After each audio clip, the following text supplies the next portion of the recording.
presentado, os avancé un poco más o menos quién era. Uno de los grandes, para mí, lo conocía antes como divulgador de la España, ya sabéis que fue mi investigación un poco. Y lo que vamos a descubrir hoy es una nueva faceta como desarrollador, como partícipe de este proyecto de Murder on the Marine Express, del que nos va a hablar hoy, ¿vale?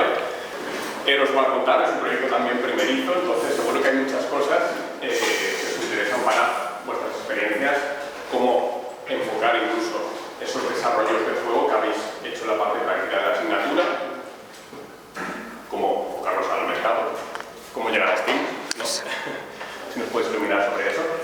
Así que, sin más, te doy paso. Muchas gracias por venir, David. Flores yours. Pues bueno, yo también empiezo agradeciendo, ¿no?, a Laugi y a Antonio que me han invitado aquí. Estaban entre Hideo Kojima y yo a ver a quién traían, ¿no? Pero bueno, aunque sea por proximidad geográfica, yo agradezco la invitación. Y por supuesto muchas gracias a todos que habéis venido, ¿no?, porque el viernes salió el Zelda y que estéis aquí me parece un milagro también. Entonces, bueno, es un milagro que esté yo también, pero bueno, en general agradezco mucho la asistencia. Sí, ¿no? Pues bueno, que muy agradecido, ¿no? Sobre todo porque, como dice Antonio, soy muy primerizo en esto, entonces lo que os pueda contar es una experiencia un poco atípica porque no soy alguien verdaderamente profesional en el sector, solo he hecho un juego y es muy pequeñito, pero si sirve un poco también para que veáis cómo me ha ido a mí y lo que podéis aprender de eso, pues bienvenido sea, ¿no? Y bueno, me dice que ya os ha contado un poco, ¿no? Tenemos un juego, es Murder on the Marine Express, y lo que venía a contar un poco pues es el desarrollo que hemos hecho, ¿no? Entonces, si me permitís, primero voy a hacer como una pequeña introducción de dónde viene esto y por qué una novela visual y tal. Luego ya me centro más en el desarrollo y cómo lo hemos hecho. También en el diseño, cuestiones de narrativa, ¿no?, que supongo que es lo que interesa. Y luego pues un pequeño post-mortem también de que hemos aprendido de esto, ¿no?, de qué es lo que ha salido de aquí. ¿Vale? Y bueno, antes de nada, pues eso, ¿por qué hemos hecho esto, ¿no? ¿Por qué una novela de misterio en concreto? Pues la verdad es que si habéis jugado a novelas visuales o por lo menos tenéis así un poco de vista del tema, pues es un género que más o menos se asocia bastante también a este género de juegos, ¿no? Aunque aparte de eso, en realidad en Japón, que es al donde hemos dirigido más el juego, digamos que hay como una gran tradición literaria, ya no hablo de videojuegos sino en general, ¿no? Hay muchos autores de misterio que son muy conocidos allí y que han formado como un estilo muy concreto de cómo es la ficción de misterio en Japón. Entonces, como que nos interesaba mucho apelar a ese tipo de público, ¿no?, al que le gusta el misterio, porque es también lo que nos interesa. Además, pues bueno, como digo, también es una cosa que hay bastante tradición en el medio, entonces pues que sea una historia de misterio en contra de, por ejemplo, una de romance o de ciencia ficción, de fantasía, que son otros géneros que también se aplican a las novelas visuales, pues el misterio es uno de los que siempre ha encajado muy bien ahí y bueno, ahora hablaré del tema, ¿no?, pero que es de los que casa muy bien con eso.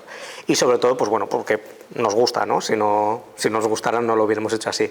Pero todos los que hemos integrado este grupo del juego, pues no, somos muy fans de las novelas de misterio, nos gusta cómo se vuelven locos los japoneses, ¿no?, a la hora de crear esas historias y los personajes. Entonces, pues bueno, queríamos hacer como un pequeño homenaje también a eso que como consumidores nos ha gustado tanto y pues intentar devolver un poco de eso.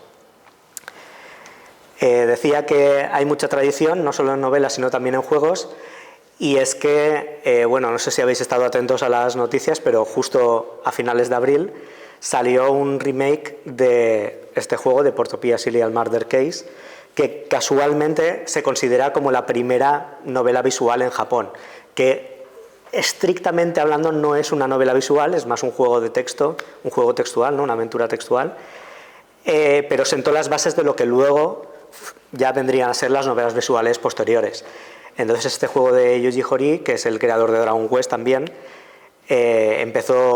empecé con comandos y tal, y esto es lo que se ha traducido luego en esta nueva versión que han hecho y que está disponible por fin para el público occidental después de 40 años, ¿no?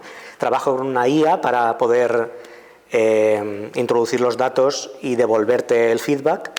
O sea, interactúas con los personajes a través de los comandos que tú introduces.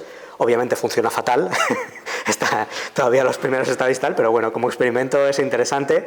Y lo más interesante, de hecho, es eso, ¿no? Que justamente han decidido traer de vuelta este juego que sienta un poco las bases del género y que por primera vez pues, está disponible para el público occidental porque se había quedado en Japón, a pesar de que había varios remakes, ¿no? Lo que vengo a decir es que es un medio que siempre ha tratado este género y se ha mantenido a lo largo del tiempo de forma muy constante. Entonces, nos interesaba por eso, porque sabemos que es actual y que siempre va a tener un público disponible para él. De hecho, este juego, aunque luego obviamente ha evolucionado mucho el medio y ha introducido muchas otras cosas, pues al principio, durante los primeros años, fue como un poco la piedra roseta del medio, ¿no? Muchos otros juegos de aventuras textuales lo que hicieron fue imitar este sistema de comandos que luego la novela se desarrolla en la caja de texto, ¿no? Pero tú interactúas con la historia a través de esos pequeños comandos que hay, pues bueno, a un lateral o los dos laterales incluso, y es así como poco a poco vas investigando lo que sucede en la historia, ¿no? Siempre es un detective o alguien que está investigando un caso. Y todo es a través de estos comandos que le dices, pues bueno, quiero ir a tal sitio, quiero hablar con esta persona, quiero inspeccionar este elemento, ¿no? Y todos los juegos siguieron este esquema, incluso aquellos que no pertenecían al mismo género, ¿no? Porque esto se centraba sobre todo en el tema de misterio, apelando a que, ya digo, que es un género que gusta mucho ahí en Japón. Entonces muchos siguen un poco este esquema, pero incluso aquellos que no pertenecen al género, sino por ejemplo a la ópera espacial, como podéis ver aquí a la derecha, pues también siguieran porque es un poco lo convencional, ¿no? Lo que seguía las convenciones que ya se establecieron en esa época. Y bueno, incluso ahora en la actualidad, algunos que intentan no manejar ese sistema, pues mantienen totalmente el mismo método, ¿no? En la serie Mystery at Night de Happy Meal, pues ahora en las 3 entregas que ha realizado, básicamente es como un 1-1 de lo que eran las aventuras clásicas y ya veis que mantiene el mismo formato, ¿no? De la pantalla, los comandos y luego en la caja de texto es donde se desarrollan los diálogos y la interacción con los personajes. Y esto en un principio nos interesaba mucho porque la verdad es que aunque no haya evolucionado especialmente, es un sistema que funciona muy bien y no había por qué cambiarlo. Incluso ahora algunas aventuras que han salido, por ejemplo los remakes de Famicom Detective Club en Nintendo Switch, que salieron hace unos años, ¿no? Pues son remakes de otros juegos que eran de este tipo y han mantenido el esquema prácticamente, aunque los gráficos y la música se han actualizado, el sistema de comandos permanece y bueno, funciona perfecto porque es que no hay mejor interacción que esa, ¿no? Tú seleccionas el comando y ya automáticamente el juego te devuelve la respuesta de lo que quieres. Entonces no había mucho que trabajar ahí.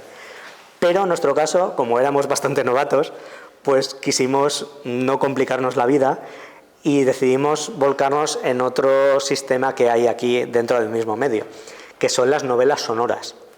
Seguramente cuando oís hablar de novelas visuales siempre tenéis en mente un tipo de juego muy concreto, ¿no? Con la pantalla, los personajes en pantalla y luego una caja de texto que es donde se va desarrollando la historia, y ese es básicamente el esquema que ha seguido la mayoría de novelas, ¿no? Pero incluso al principio de todo este medio había como una variante que fue la que en realidad definió cómo era el verdadero esquema de las novelas interactivas, y fueron las novelas sonoras. Estas novelas de Chunsoft lo que perseguían era más que nada apelar a un público que no era jugador. Entonces, básicamente lo único que había que hacer era apretar el botón A, ¿no? Y con eso ya seguías la historia y no tenías que complicarte. Entonces, incluso personas que no habían jugado nunca podían seguir el hilo porque solo tenían que seguir leyendo y, igual que estos libros de Elige tu aventura, pues tomar un par de decisiones en algún momento y con eso ya se desarrolla el sistema narrativo, ¿no? Se llaman novelas sonoras porque lo que hacen es un hincapié especial en el apartado atmosférico. A través de la música y de los efectos de sonido intentaban crear como un poco el ambiente, ¿no? Lo que te está intentando transmitir esa historia, que en este caso, pues bueno, podía ser de misterio, de terror, y a través de lo que estabas percibiendo a nivel sonoro, pues intentaba introducirte mucho más en la historia, y la verdad es que con un chip más avanzado, ¿no?, como era el de Super Nintendo, pues tuvo un efecto bastante positivo en lo que querían conseguir, que era, pues eso, apelar al público lector que pudiera introducirse fácilmente en este tipo de novelas. Aunque esta primera, Otogiriso, fue la primera que entró en este género de novelas sonoras, la que realmente hizo como el boom de este tipo de novelas sería Kamaitachi no Yoru, La noche del Kamaitachi, que es la más famosa del género y que ya, digamos, que establece las bases de cómo serían posteriores novelas, ¿no?, digamos. Entonces aquí, como veis, apuesta por un pequeño apartado visual un poco más avanzado, ¿no? En este caso, en vez de presentar personajes, lo que hace es presentar siluetas de los personajes que están interviniendo, pero el sistema de novela, ¿no?, de tener toda la pantalla llena de texto en el que se desarrolla la historia, pues eso permanece y digamos que sería el formato que establecería posteriormente para otras novelas de este estilo, que se desarrollarían sobre todo en PC. ¿De acuerdo? En consola, como invita más un poco a la interacción, ¿no?, a los juegos de acción y de aventura, pues digamos que no se mantuvo tanto, pero en cambio en PC, que es darle al clic, pues bueno, digamos que funciona mejor. Y de hecho, a partir de aquí es donde nace ya el sistema que conocemos como novela visual, ¿de acuerdo?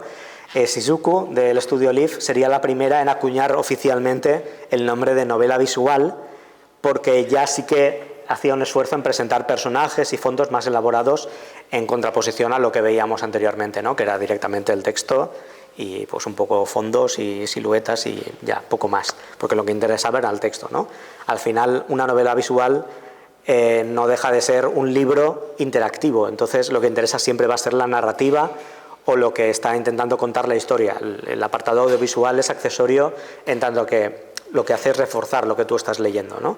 Pero en este caso sí que intentaba hacer como un punto de encuentro en lo que vendría a ser el anime o el manga, ¿no?, que van a ser la narrativa por excelencia en Japón, con esas novelas de misterio o de terror, aventura que se estaban publicando en ese momento.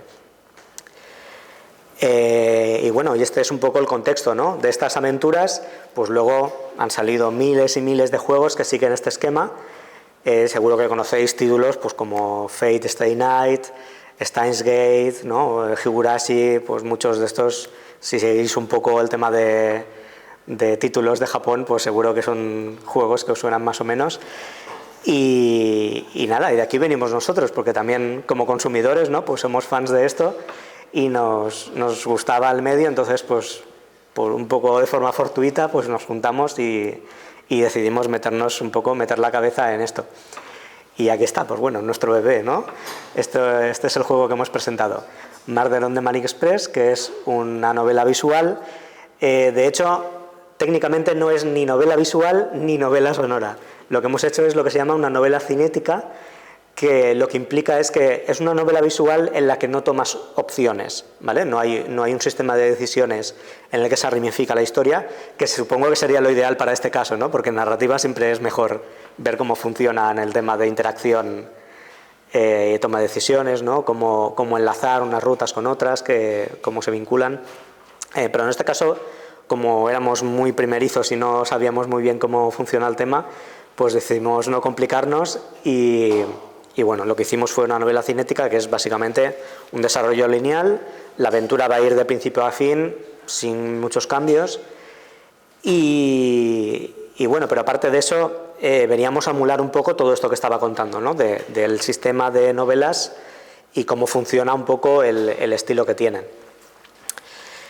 Por si no lo conocéis, que supongo que será lo normal, pues Murder on the Marine Express es una novela de misterio en la que una academia femenina de chicas ricas, ¿no?, pues tienen tanto dinero que se pueden permitir un viaje en el primer tren submarino, que es una excusa muy mala para hacer un círculo cerrado, que se llama, ¿no?, de un sitio donde no puedan escapar.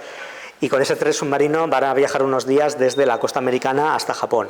Entonces, durante ese recorrido, a poco de empezar, resulta que uno de los profesores acompañantes pues muere asesinado y las chicas protagonistas, que son Ranko y Astrid, investigan el tema, ¿no? Y a partir de ahí, pues bueno, sacan muchos trapos sucios y cosas sorprendentes que al lector pues le van a sorprender con suerte, ¿no? Espero. Y bueno, esta es la historia, ¿no? Es un poco sencilla, pero sigue bastante el esquema, y así nos lo han comentado en el feedback, que sigue bastante bien este esquema que tienen las novelas de misterio japonesas. Entonces, pues bueno, ¿cómo ha sido esto, no? La verdad es que fue un poco complicado porque ninguno de los miembros que formamos nuestro equipo, Hitokoroshi Studio, tenían ninguna experiencia en hacer videojuegos. Entonces, pues bueno, cada uno de su padre y de su madre intentamos que se especializara cada uno en un tema, y exceptuando nuestro programador Óscar, que justamente ha estudiado aquí el grado de videojuegos, ¿no? Hay salida, pensad que hay salida de esto.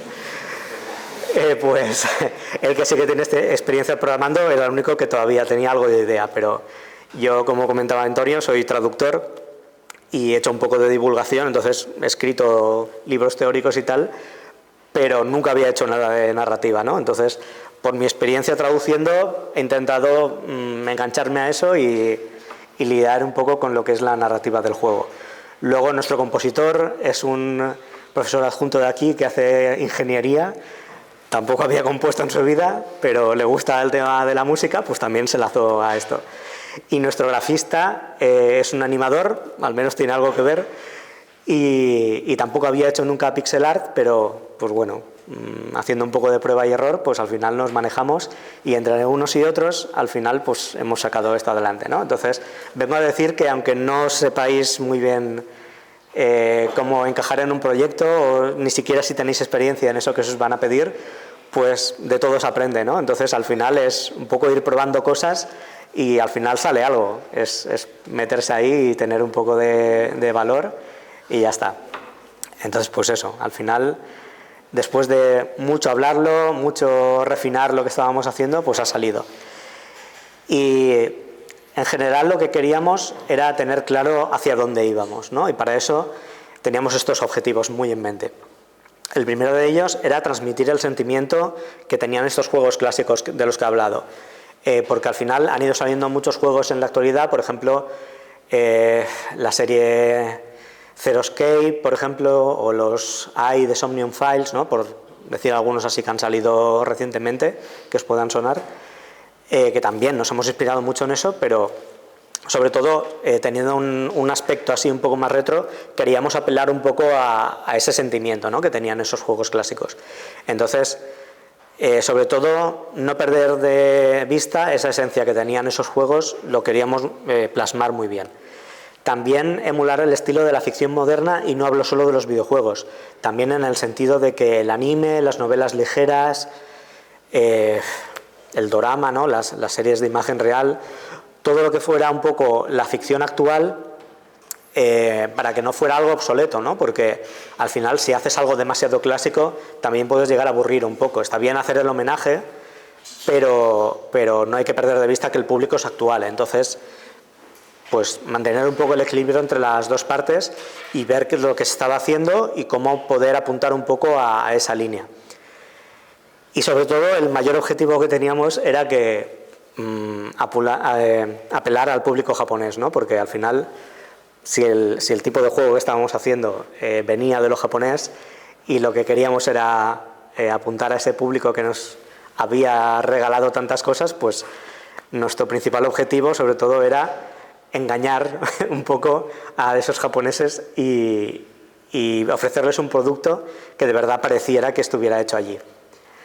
Bien, entonces, pues bueno, teniendo un poco esto en mente, todo el proyecto se dirigió a cumplir estas tres bases. Y bueno, ¿cómo lo hemos hecho? Pues de esto voy a hablar, ¿no? Cuando hablamos de novelas visuales, un motor que se usa prácticamente en general es Ren'Py, porque es muy fácil de usar. La verdad es que no hace falta saber mucho de programación para meterse. Pero tiene un problema, y es que al ser un método que usa mucha gente, muchas de las novelas visuales que se hacen con este motor acaban pareciendo todas un poco lo mismo. Entonces, este es un ejemplo típico, ¿no? de sacado de plantilla de Ren'Py. Entonces lo que no queríamos en ningún caso es que el juego pareciera esto. Queríamos que tuviera una sensación totalmente distinta y que fuera mucho más cercana a esos juegos clásicos que mencionaba antes.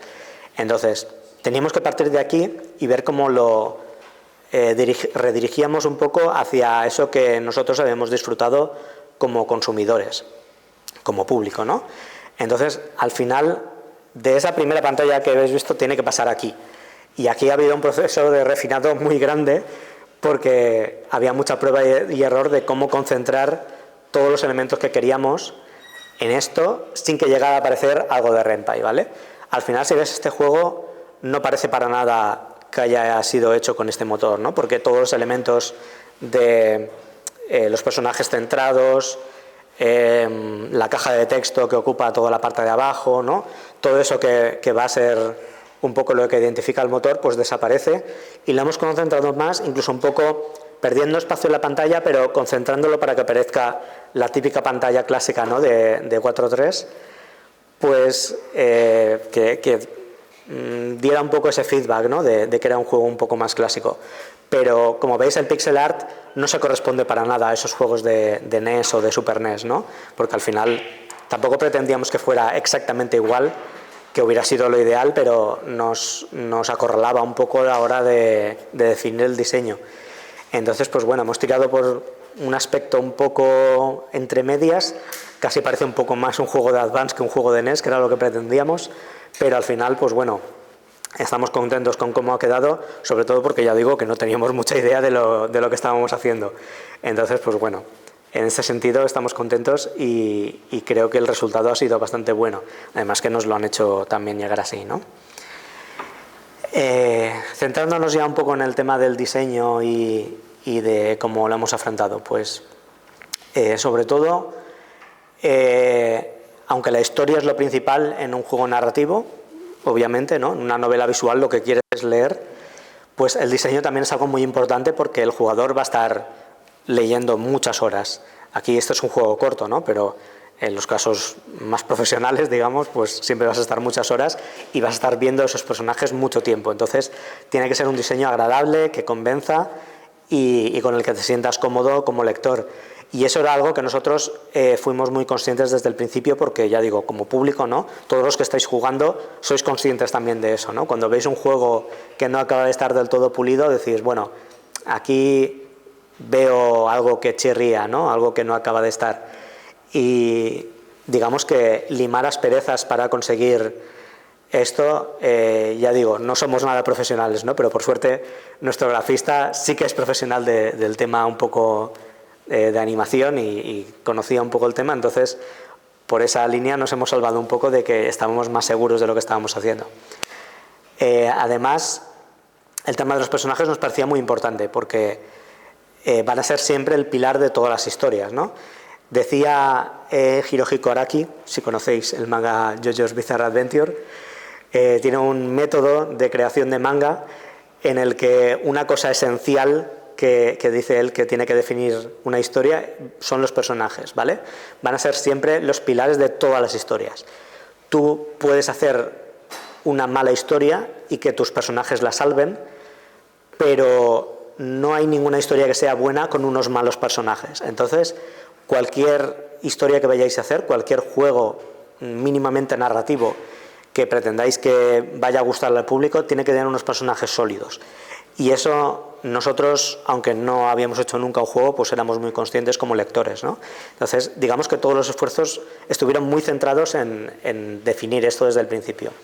Todos los personajes intentaban ser agradables, un poco memorables, ¿no? Obviamente no van a ser tan carismáticos como puede ser, no sé, Mario o Sonic, ¿no? Que siempre te vas a acordar de ellos. Pero cuando acabes el juego lo que queríamos era que recordaras a esos personajes, ¿no? Que no tuvieras un poco nublado cuáles eran los personajes que habían intervenido. Y en ese sentido, pues bueno, tirando un poco de clichés, porque siempre hemos tirado un poco pues hacia el personaje más deportista, los personajes que son un poco las bullies, ¿no? Pues un poco a base de estereotipos, pues hemos hecho la base, pero luego esos personajes ya van creciendo y toman una consciencia propia que van a ser lo que vaya llevando el peso del juego. Y aparte de las protagonistas, que siempre van a estar muy presentes, pues ya veis que en general los personajes son bastante diferentes entre sí, y esta vendría a ser un poco la lección del diseño, ¿no? De que aunque intervengan poco o mucho, es importante que todos los personajes estén bien definidos desde el principio, porque una vez empiezas ya a crear la historia de verdad, ellos van a ser los que van a asentar cómo va a funcionar la historia. Incluso si no tienes todavía mucha idea de cómo va a esta palabra es complicada, a desarrollarse la historia, los personajes de por sí van a hacerla funcionar. Tú los metes ahí y ellos, simplemente por estar ahí, por ser como son, van a hacer que funcione esa historia, ¿no? La interacción que tienen entre ellos. Entonces, pues bueno, eso, que es muy importante que tener claro desde el principio cómo van a ser. Y en este caso concreto, como es una novela visual, pues también nos importaba bastante que fueran expresivos, porque hay algunas novelas visuales que apuestan simplemente por un par de perfiles y con eso ya funciona, ¿no? Porque el propio diálogo ya va a marcar un poco el énfasis que va a tener lo que están diciendo. Si están enfadados, si están tristes, si están alegres, si están eufóricos, ¿no? Pues en el propio diálogo tú ya vas a marcar eso en la forma en que haces las frases.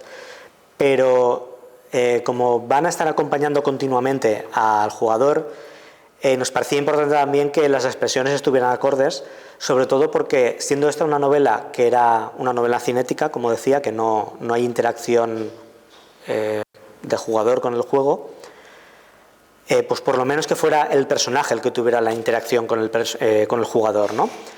Esa expresividad que tienen luego se va a ir marcando en la forma en que se introducen en pantalla, ya sea entrando y saliendo, ya sea con reacciones, con efectos en pantalla, ¿no? De que se mueve la pantalla o las transiciones que hay, de fundido a negro y todo eso.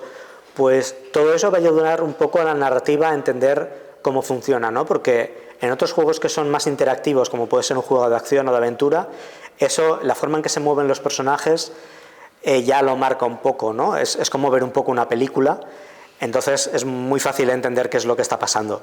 Pero aquí tienes que ser tú el que marca todo eso a través de los efectos que están pasando en pantalla. Y tener este tipo de expresiones pues va a ayudar mucho también, incluso si no tenéis muy claro cómo va a ser el diálogo, el hecho mismo de tener estas expresiones que van a ayudar un poco a hacer más diversa la forma en que se desarrollan los diálogos, pues ya ayuda muchísimo a hacerlo variado, ¿no? A que no canse la lectura. Y pues eso, creo que es una cosa importante que se puede introducir en cualquier tipo de juego en realidad, porque a fin de cuentas cuando estás jugando un juego y sale un perfil de un personaje, pues ver este tipo de caras siempre ayuda a empatizar mucho con lo que está pasando, ¿no? A cómo es el personaje. Y nada, pues bueno, veis aquí algunos ejemplos, ¿no? De los que hemos hecho, que ayudan bastante bien también a entender cómo es el propio personaje dentro del juego. No penséis además que es pensar un personaje y ya está. Una vez ya has decidido qué es el personaje que quieres, luego eso tienes que meterlo en una máquina que lo va a refinar constantemente, ¿no? Esto es como hacer grano. Y hay que hacer mucho prueba y error hasta que al final consigues el resultado que tú quieres. O incluso el que no quieres, ¿no? Puede ser probando cosas, al final por casualidad llegas a un punto que dices, mira, esto sí que me gusta. Entonces, pues bueno, veis aquí un ejemplo de un personaje, de cómo lo interpretaba yo, y a través de varias iteraciones, pues nuestro grafista pues fue refinando y acaba saliendo este personaje de la derecha, que bueno, más o menos arreglando un poco el sombreado, el color también, pues más o menos estaba claro, pero algunos sí que han tenido una evolución bastante más diferenciada.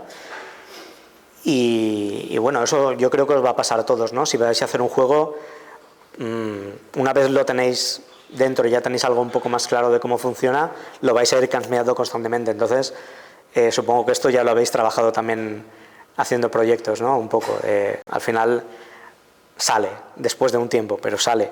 Solo hay que tener un poco claro cuál es la idea final y a partir de aquí, pues nada, probar cosas, a ver qué es lo que va funcionando y ya está. No penséis que ya a partir del primer boceto ya va a salir, sino que esto va a cambiar muchísimo.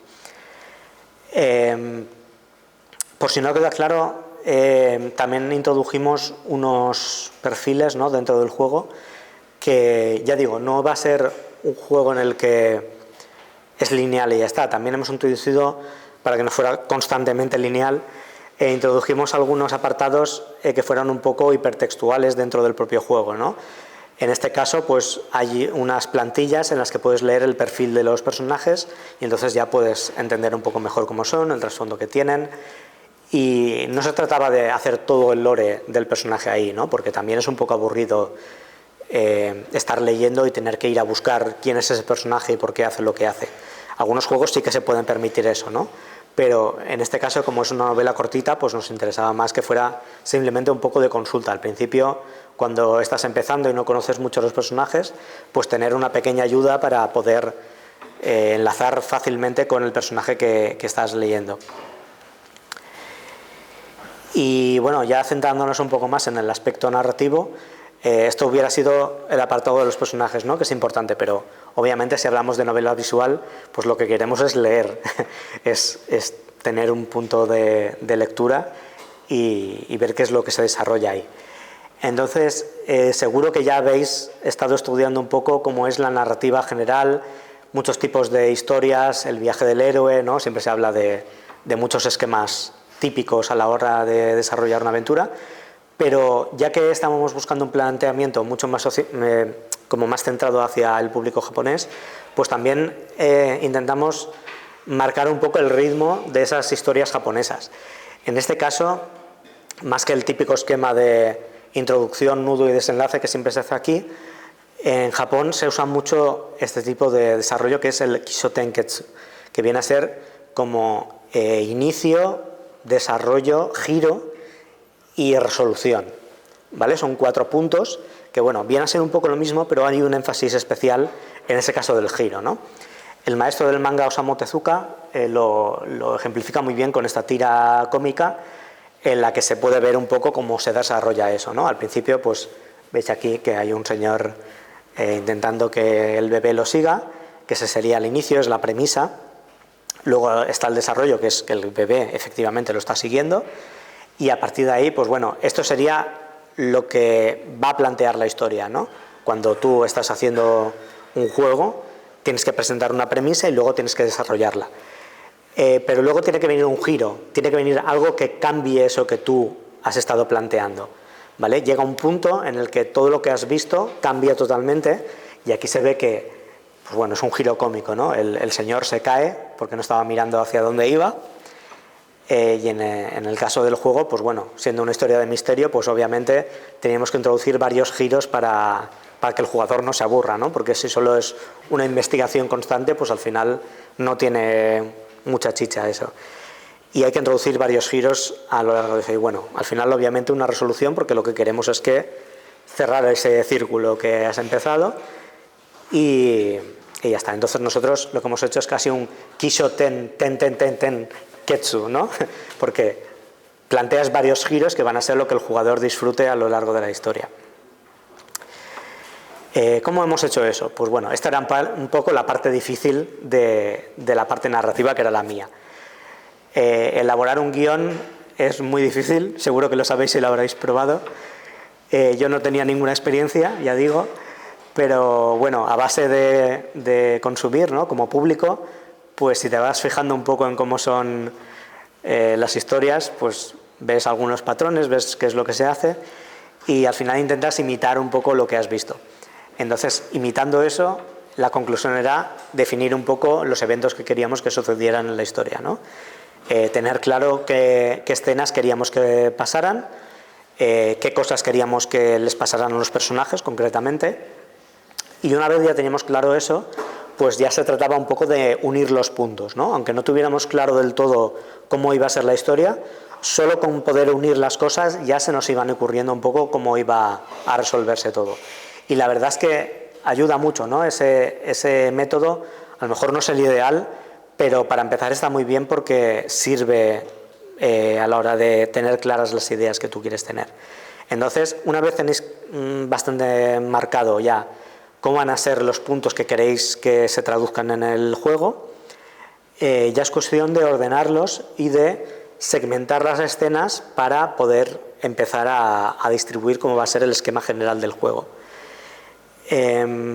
Nosotros lo teníamos un poco más fácil, ¿no? Porque al ser una historia lineal, pues básicamente es tener claro cómo se va a ir moviendo el juego escena por escena y ya está, ¿no? Una vez lo marcas, pues se trata de empezar y ya está. Pero incluso con otros juegos ya un poco más elaborados, más complejos, viene a ser un poco lo mismo el proceso, porque ahora estamos un poco en esta guisa, ¿no? Y una vez lo defines, es marcar qué número de escenas quieres y cómo se van a desarrollar. Y ya a partir de ahí ya se trata de redactar totalmente el texto, ir probando qué es lo que gusta, ¿no?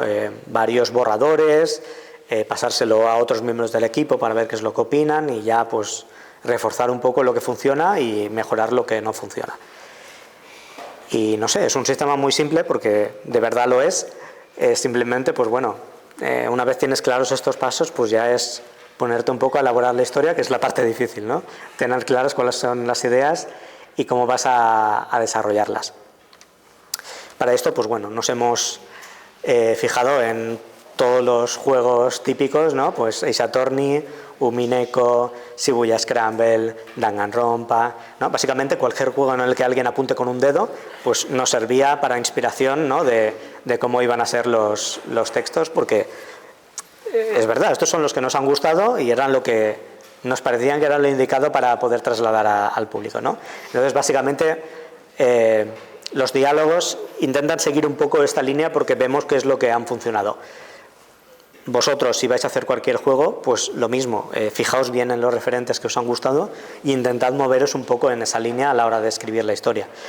Tengo que ser justo y es que no solamente hemos empleado esto, sino también otros juegos fuera un poco de la novela visual, ¿no? Pero que también estuvieran un poco ligados con la aventura textual, digamos, narrativa. Entonces, pues yo que sé, juegos clásicos también como Clock Tower o Twilight Syndrome, que están muy enfocados al texto, aunque sí que son más interactivos porque puedes moverte por la pantalla y tienes que hacer cosas, ¿no? Ya no simplemente leer, sino que hay que tomar partida en lo que está sucediendo en el juego. Pero bueno, a fin de cuentas, al final lo que importa es que también el texto tiene un peso muy importante en estos juegos, ¿no? Entonces nos hemos fijado en todos los juegos que nos interesaban, en todos los títulos, sobre todo japoneses, obviamente, aunque también hay ejemplos occidentales muy válidos, ¿no? Digo los japoneses porque son los que nos han gustado, pero Valhalla, ¿cómo se llama? Coffee Talk, pues hay novelas occidentales que también están funcionando súper bien y que os pueden servir de referencia si os gustan las novelas visuales, ¿no? Si son otro tipo de juegos, pues buscad un poco los que os ha gustado a vosotros. Y bueno, ya pues partiendo un poco ya de estas ideas que teníamos, pues ya era cuestión de lo que decía, definir un poco cómo queríamos que se desarrollaran las escenas. Y lo planteamos un poco así, ¿no? El inicio que fuera más corto, para que fuera ya directamente al meollo. Entonces, está dividido en 5 capítulos y el primero tiene unas pocas escenas. Aquí al final ya sucede el asesinato. Entonces, una vez ya hemos planteado la premisa, el segundo capítulo ya empieza la investigación, ¿no? Entonces, como todavía es al principio, también queríamos que fuera un poco más contenido y tiene el mismo número de escenas para que sea más ágil el desarrollo. Entonces, pues bueno, después de esas 4 escenas donde ya empiezan las primeras pistas, llega el tercer capítulo con el primer giro y este es el más largo porque aquí sí que ya se centra un poco en la idea que tenemos, ¿no? De que el lector vaya a ir recogiendo pistas, pero también que vaya pensando en ellas. Y bueno, es el más extenso por eso, porque también que el jugador tenga la sensación de que está avanzando en la trama, ¿no? Si van a ser cortos siempre, al final a lo mejor parece que no sean demasiado complejo, ¿no? Parece que estás presentando algo que no está teniendo mucha importancia, pero aunque no marcamos de verdad cuáles son los capítulos, sí que está contenido en el sentido de que ves arcos a lo largo de la historia. Entonces, este tercer capítulo, que es el más largo, es para que de principio a fin tenga todo ese arco de planteamiento de preguntas y razonamientos para el lector. El capítulo 4 es ya, con otro giro, presenta lo que van a ser ya las conclusiones de la historia.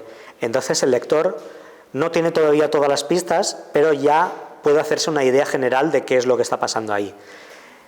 Y por eso es menor, ¿no? Ya digamos que hace una curva de empieza, luego en el pico es donde ya se presentan más pistas y luego va bajando para que el lector vaya razonando qué es lo que está pasando. Y una vez termina este capítulo 4, el jugador ya tiene todo lo que necesita para saber qué es lo que ha pasado en la historia y el capítulo 5 se dedica a resolverla. Entonces, las 3 primeras escenas, digamos que es que se presenta un planteamiento, hay un giro final, por supuesto, tiene que haber un giro final en todas las historias de misterio. Los créditos ya son un trámite, ¿no?, para eso, pero también hay diálogo para que no sean aburridos. Entonces, pues bueno, pequeñas despedidas de los personajes y ya un pequeñísimo epílogo para despedir totalmente. Bueno, pues esta es la estructura que hemos usado y si os puede servir, pues yo veo que en general muchas utilizan este esquema, ¿no? Por ejemplo, los Ace Attorney son muy de usar este tipo de esquemas, de hacer pequeños casos al principio, un caso más largo y luego cómo relacionan todos los casos en esos últimos procedimientos finales, ¿no? Pues creo que esto funciona muy bien y sobre todo si hacéis algo contenido, pues va a ayudar mucho, ¿no? Pero incluso si hacéis una historia más larga que abarca varios capítulos o varias escenas, pues seguir un poco esta línea yo creo que funciona bastante bien. Pero bueno, esto ya es caso por caso, ¿no? A cada uno le funciona una cosa y es verdad que cada proyecto es de su padre y de su madre, entonces al final no puedes decir algo concreto que vaya a funcionar siempre. Simplemente, pues bueno, para que sepáis un poco qué es lo que nos ha funcionado a nosotros. Decía que las pistas son importantes porque, bueno, en un juego de misterio, obviamente, si no hay pistas, si no hay misterio, pues no sé qué estás planteando, ¿no? Entonces, hay un problema y es que en todas las historias de misterio apuntas a unas pistas, pero no tienen que ser demasiado evidentes. Entonces, si también os interesa este género, es importante que planteéis qué es lo que estás presentando, ¿no? Las pistas no pueden ser definitorias inmediatamente, ¿no? No puedes tener algo que apunte inmediatamente al culpable. Siempre va a tener que ser algo un poco más periférico en lo que está planteando. Tiene que haber una pista que diga, que apunte a otra pista o que apunte a algo interesante pero que no sabes encajarlo dentro del puzzle general. O incluso pistas que lo que hacen es descartar otras cosas, ¿no? Si encuentras algo que sabes que no funciona para el sospechoso, pero ya está descartando a otra persona, pues eso ya te hace avanzar, ¿no? Como lector, como jugador, ya le estás encontrando sentido. Entonces, cuando estás hablando con los personajes, es importante que todos tengan algo que aportar, porque si no sería aburrido, ¿no? Incluso estúpido, de que no ha servido para nada. Entonces, todo lo que vais a hacer tiene que tener un sentido. Siempre que haya un personaje, por poco que aparezca o por poco que esté aportando, siempre tiene que haber algo que haga avanzar la historia y que te haga avanzar a ti como lector. Y en ese caso es importante que tengáis en cuenta siempre qué es lo que estáis aportando con ese personaje, ¿no? Con los diálogos que estáis presentando. Ya digo, pues bueno, en el caso del misterio más todavía, ¿no? Porque al final es lo que está haciendo funcionar la historia. Aunque no es una cosa en la que hayamos podido elaborar mucho, ¿no? Porque teníamos los recursos que teníamos, pues también hemos intentado que gráficamente hubiera pequeños destellos, ¿no? de algo un poco más complejo visualmente, ¿no? Normalmente en pantalla solo aparecen 2 personajes o 3 como mucho para poder seguir la historia, pero a veces nos hemos permitido el lujo de tener estas pequeñas secuencias en las que en el fondo pues aparece alguna cosa más elaborada, ¿no? Aquí veis al profesor asesinado, ¿no? Es importante hacer estos pequeños hincapiés en que cuando pasa algo importante en pantalla lo hagáis notar. Entonces, pues no sé, nosotros, ya digo, no teníamos muchos recursos y al final lo que nos ocurrió era hacer este tipo de pantallas, pero para cualquier juego, ¿no? si podéis hacer ese pequeño extra, es mejor que el esfuerzo esté concentrado en este tipo de escenas en las que va a pasar algo importante que simplemente en algo que parezca que es por lucir y ya está, ¿no? Si podéis darle ese empujón a esas escenas, siempre van a ayudar un poco a que narrativamente hagáis notar al jugador que eso que ha pasado es importante, o que haga ya algo importante que notar ahí, ¿no? En este caso, aquí vemos al profesor, pero justo debajo en la cama hay como una mancha roja, que eso es importante para la historia también. Entonces, a lo mejor al principio no lo sabes, pero una vez se desarrolla la historia, eso es importante que haya pasado y que esté ahí, ¿no? Entonces, pues bueno, ya digo, que si podéis reforzar un poco la narrativa con lo que estáis enseñando en pantalla, siempre va a ser mucho más enriquecedor que simplemente ir presentando lo mismo continuamente, porque va a ser aburrido también para el que está jugando. Y bueno, igual que decía que teníamos esos perfiles de los personajes, ¿no? Otro elemento un poco separado, hipertextual y quizá lo más interactivo que puedes hacer dentro de esta novela es que dentro del menú que veis aquí arriba tenemos, bueno, está hecho como si fuera el móvil de la protagonista, ¿no? Es un poco para enlazar un poco ese vínculo entre jugador y personaje.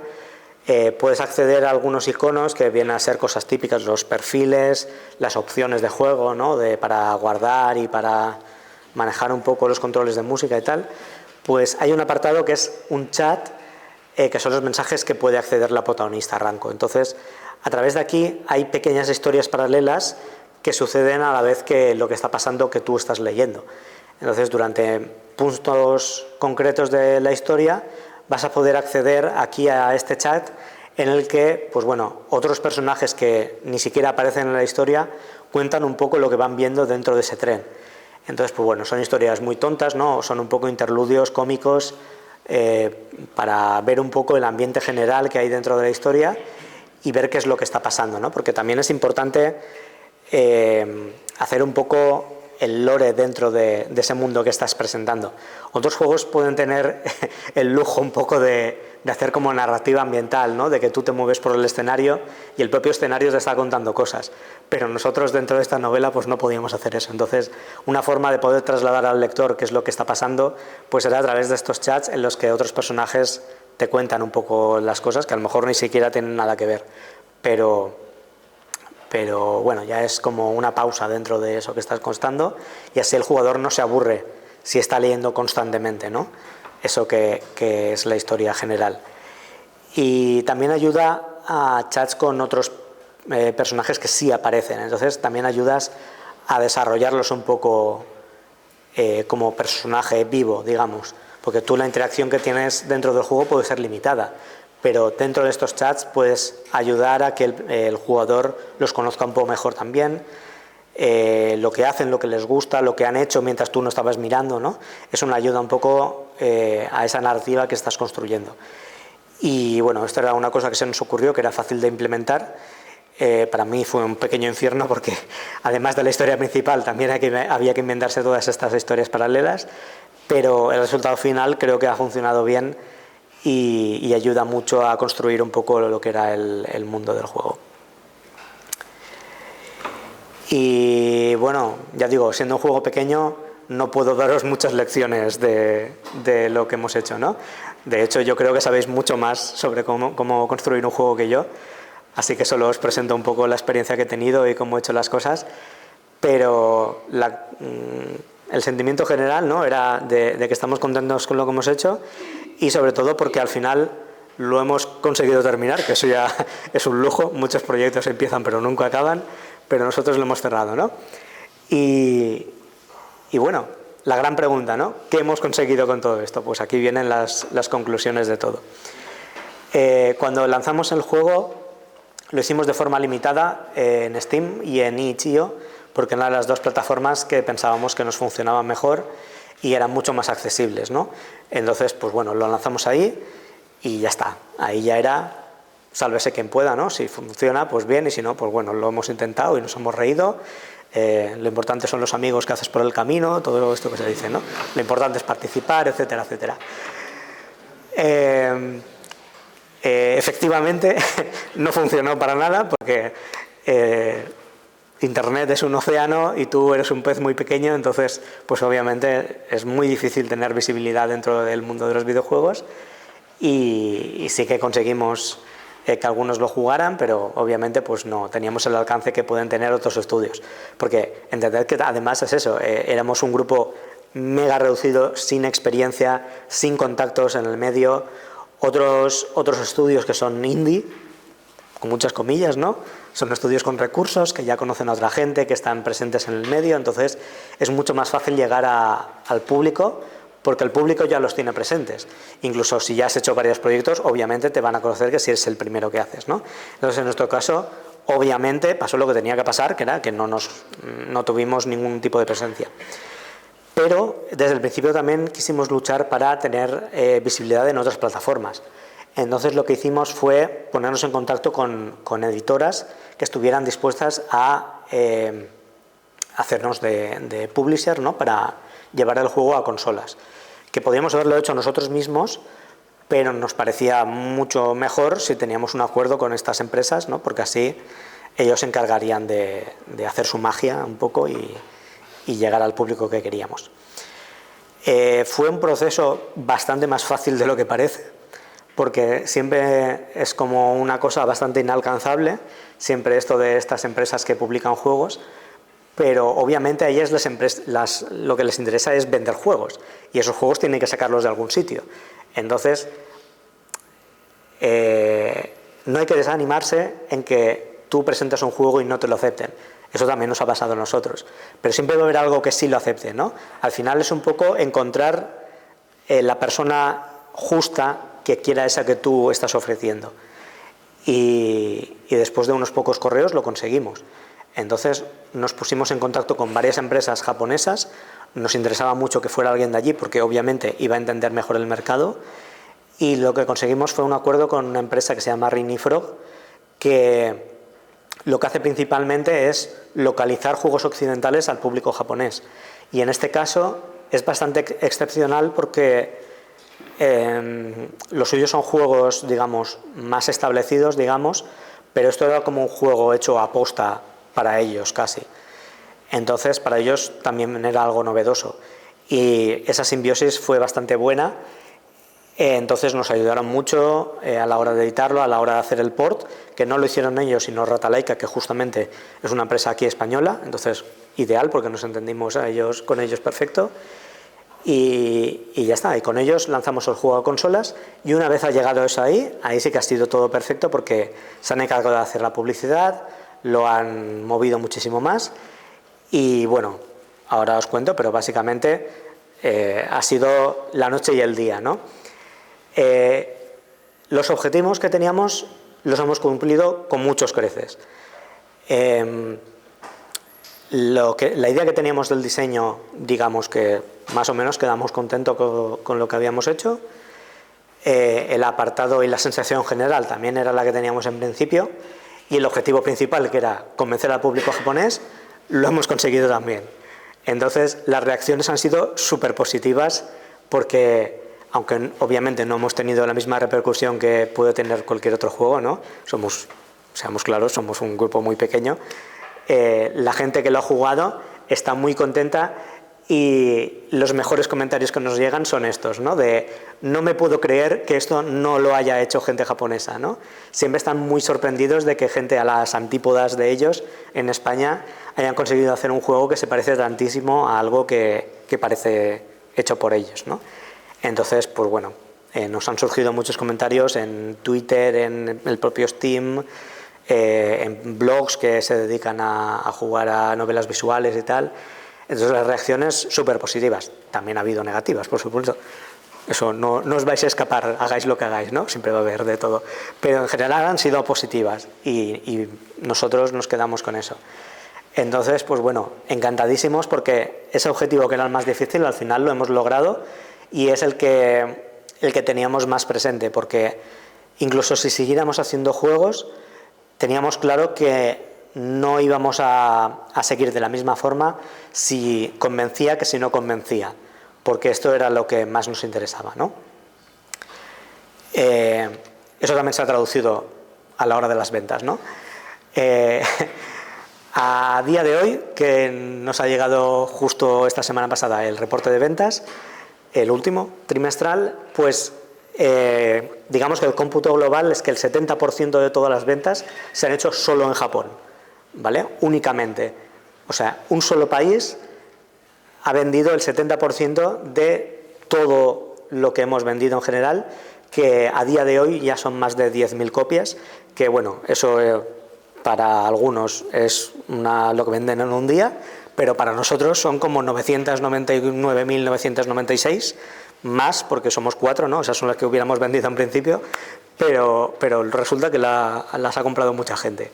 Y bueno, cuando hemos terminado de llorar y tal, pues resulta que hemos analizado un poco el tema y efectivamente hemos conseguido lo que queríamos, que era introducirnos, ¿no?, en el mercado japonés, porque un poco también la ilusión que teníamos, un poco extraña y para nada lógica, era que si conseguíamos convencer, engañar a los japoneses en un género que es tan nicho suyo, eso haría que tuviera un efecto de rebote en Occidente, ¿no? Poder publicitar en plan de el juego que funcionó en Japón, ¿no? Ha convencido incluso a la gente que hace estos juegos. Entonces, no hemos conseguido eso. Ya veis que en Europa y en Estados Unidos pues todavía va un poco a paso de tortuga, pero bueno, que al final era lo que queríamos y lo que hemos conseguido, ¿no? Entonces, pues bueno, vengo a decir que si tenéis muy claro el público al que queréis llevar un juego, si os centráis solo en eso, luego va a tener resultados, porque siempre vais a poder trabajar con un juego que sí ha vendido en ese público específico que queríais, en tanto que podéis decir, mira, quería hacer esto y lo he hecho, ¿no? Y luego para proyectos futuros siempre os va a funcionar mejor para venderlo. Mejor eso que decir, bueno, aquí está y si funciona bien y si no, pues nada. Eso, ¿no? Muy bien. Y aunque no teníamos ninguna estrategia, lo que nos ha funcionado muy bien también ha sido ponernos en contacto con la gente que mueve esto, ¿no? A la gente que le gustan las novelas visuales y que se dedica a escribir sobre ellas y tal. Entonces, al principio, como somos unos primerizos negados total, pues no sabíamos muy bien cómo mover el tema, pero una vez ya empezó a estar en consolas y eso, pues lo que hicimos fue ir a la fuente, ¿no? De quién juega esto, quién tiene visibilidad. Pues hablamos con gente que se dedica a moverlo, ¿no? A gente que hace reseñas, pero sobre todo a streamers que juegan, tanto japoneses como occidentales, y sin duda es lo que mejor nos ha funcionado. Entonces, cuando tenéis un proyecto, lo más seguro es que lo deis a más gente para que lo pruebe y así vais probando cosas de que funciona y que no. Pero si queréis tener visibilidad de verdad, os juro, y seguro que esto ya lo habéis oído en más sitios, os juro que no hay nada mejor que lo vea un streamer y lo difunda jugando, ¿no? Esa idea de, no, pero es que si lo ven, luego ya no va a jugar nadie, ¿no? Porque ya lo han visto y tal. Totalmente falso. Si lo ven, van a querer jugarlo. Porque un sentimiento muy bonito que hay dentro de este mundillo es que les gusta apoyar a la gente que hace proyectos pequeños, ¿no? Entonces, cuando ven esto, si les parece interesante, a lo mejor lo ven hasta el final o a lo mejor solo ven una parte en la que juega, pero si les ha gustado lo que han visto, luego lo van a comprar.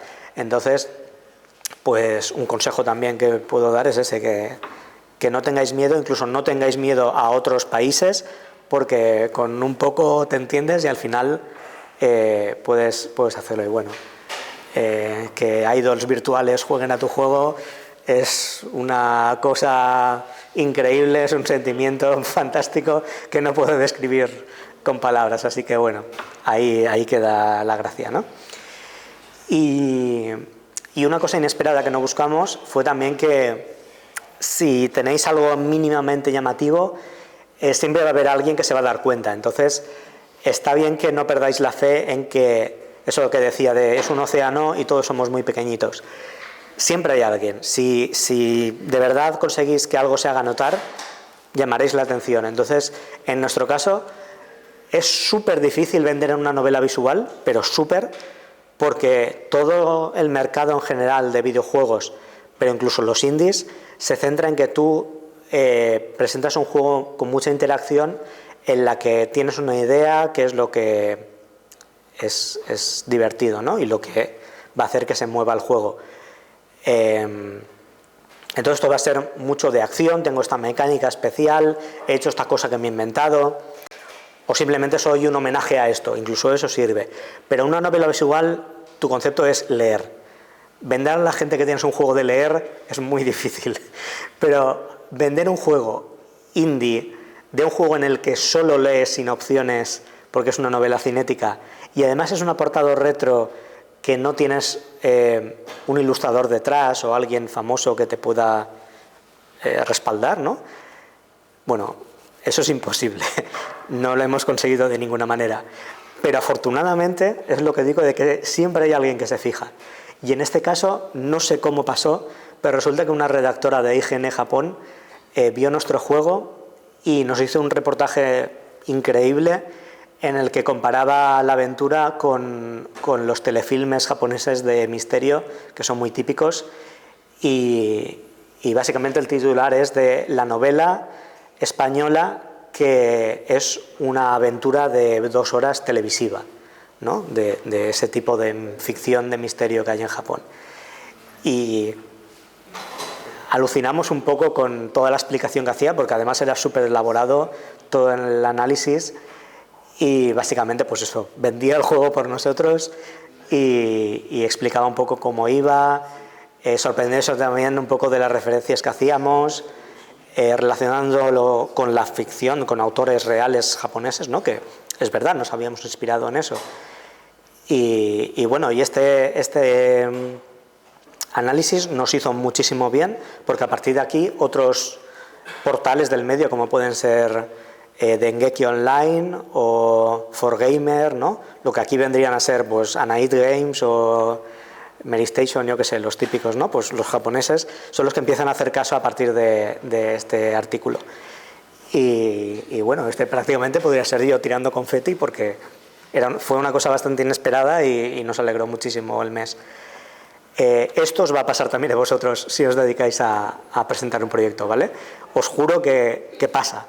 Yo soy la prueba viviente de ello. Entonces, tened fe en que al final es difícil comenzar en esto porque pasa lo que pasa, ¿no? Pero si perseveráis y al final estáis presentando algo que de verdad es algo llamativo, siempre va a haber alguien que se dé cuenta y al final lo difundirá. Y si no, haced otra cosa y decid, pues yo hice esto, ¿no? Yo antes había hecho esto y no os disteis cuenta. Entonces, al final, pues bueno, siempre hay alguien que lo aprecia, digo yo. Me digo a mí mismo para contentarme. Esta es mi experiencia, ¿vale? Lo que hemos hecho y lo que hemos conseguido. Ahora mismo, aunque ha sido un desarrollo bastante loco, que no sabíamos lo que hacíamos, inesperadamente todos hemos querido repetir, ¿no? Y ahora estamos trabajando en una secuela, que es esta, de Girl Who Wasn't There, que va a ser como una secuela de este primer juego, pero ya de forma un poco más elaborada, porque el principio, digamos, que fue como una tarjeta de visita, presentar un poco qué era lo que pretendíamos ofrecer, algo muy contenido, algo que fuera fácil para nosotros, que supiéramos que íbamos a completar, pero ahora va a lo que hubiéramos querido haber hecho, ¿no? Un juego en el que sí que hay opciones, un juego en el que sí que hay rutas, sí que hay muchos finales, entonces toda esa ramificación de narrativa va a ser mucho más compleja y va a ser también un poco lo que nos han pedido, porque la mayoría de críticas es me ha gustado mucho, pero me hubiera gustado más si hubiera tenido opciones, ¿no? Porque al final el género de novela visual se encaja mucho dentro de esto de la novela bifurcada, ¿no? Digamos, de tener opciones y poder elegir qué es lo que haces. Y bueno, en eso estamos, ¿no? Estamos trabajando. La mayor mentira que se ha hecho jamás en el universo es esto de Coming Soon. No va a ser Coming Soon ni de casualidad, porque todavía estamos muy verdes, pero bueno, que ahí estamos trabajando, ¿no? Trabajando en ello. Y no sé, que si alguna vez, en algún momento oís de este juego, pues que sí, que éramos nosotros, ¿no? Estábamos ahí y pensar de eso, que éramos un grupo muy pequeñito que no sabíamos lo que hacíamos y ahora estamos vendiendo en Japón. Entonces, tened fe en esto, ¿no? De que se puede llegar a algún sitio, incluso si no tienes ni idea de lo que estás haciendo. Entonces, pues bueno, por resumir un poco, porque se ha hecho un poco largo y no, si ya os habéis dormido, estas son las conclusiones, ¿no? Ya digo que no puedo dar muchas lecciones porque seguramente vosotros sabéis mucho más que yo, solo habiendo asistido aquí a las clases ya tenéis cosas mucho más claras que yo, pero si puedo extraer algo de todo esto que hemos hecho, serían estas 3 conclusiones, que son: estudiad bien los referentes que había del mismo género, ¿no? Si son novelas visuales, leed otras novelas visuales. Si vais a hacer un Metroidvania, pues jugad a otros Metroidvania, etcétera, etcétera, ¿no? Tener claro qué es lo que se ha hecho sirve tanto para evolucionar eso que ya habéis visto, como para decir, vale, esto es lo que no quiero hacer, ¿no?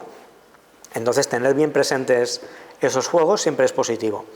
Luego, que en un juego de ámbito más narrativo, siempre el pilar van a ser los personajes. Entonces, tened eso clarísimo. Ninguna historia va a ser buena si vuestros personajes no son buenos, ¿vale? Cuando tengáis bien construido eso, entonces es cuando ya podéis construir la historia. Pero hasta que no tenéis claro qué tipo de personajes van a intervenir, es mejor que no os lancéis a escribir eso, porque seguramente vais a tener que cambiar muchísimas cosas. Incluso a nivel de diseño es positivo que tengáis bien claro esto, ¿no? Aunque luego el artista vaya a hacer muchas revisiones, pues bueno, tener claro qué es lo que queréis, la imagen que queréis presentar a vuestro público. Y hablando del público, pues si tenéis muy claro hacia dónde va orientado ese juego que estáis presentando, pues ese va a ser el que va a responder. Mejor haber conseguido que el público nicho al que iba se haya divertido a apuntar a algo muy general y que haya fracasado por que no les ha funcionado mucho, ¿no? Mejor poco y bueno que mucho y malo, porque el público pequeño, al final, si les ha gustado, va a ser el que va a hacer correr la voz.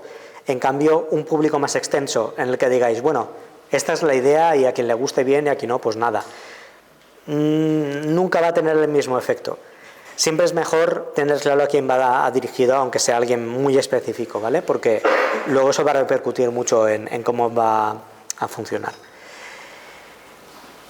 Y nada, y esas son las claves, ¿no? Ya siento haber hecho todo este rollo para poder decir esto en 3 frases, porque era mucho más sencillo, pero básicamente esto era lo que venía a decir. Y esta ha sido mi experiencia, no sé si os ha servido mucho o no, pero espero que al menos hayáis sacado algo, ¿no? Y si ya habéis intentado hacerlo un proyecto, pues bueno, intentar acoplar un poco lo que he venido contando. Muchas gracias a todos y ya está.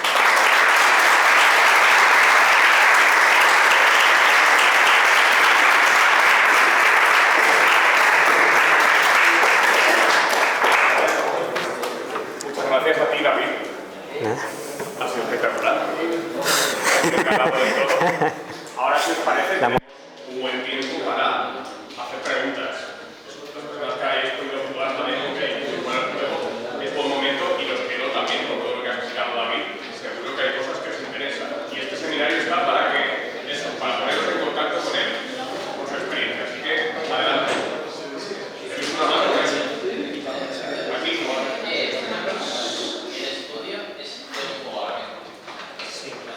Es un milagro, pero sí.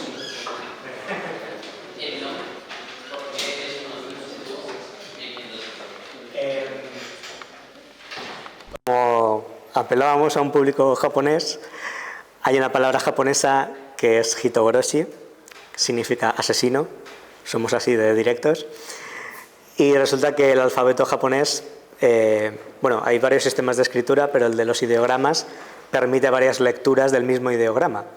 Entonces hay como juegos de palabras muy típicos en los que los números se pueden leer de formas diferentes siguiendo ese sistema. Entonces 1, 5, 6, 4 se puede leer como hitogoroshi, y entonces esa es la palabra asesino, ¿no? La lectura real es hitogoroshi estadio, pero estilizado es de esto, que para el público occidental evidentemente no tiene ningún sentido, pero como nosotros estamos tontísimos, pues bueno, pues por hacer la gracia pues lo decimos así y ya está.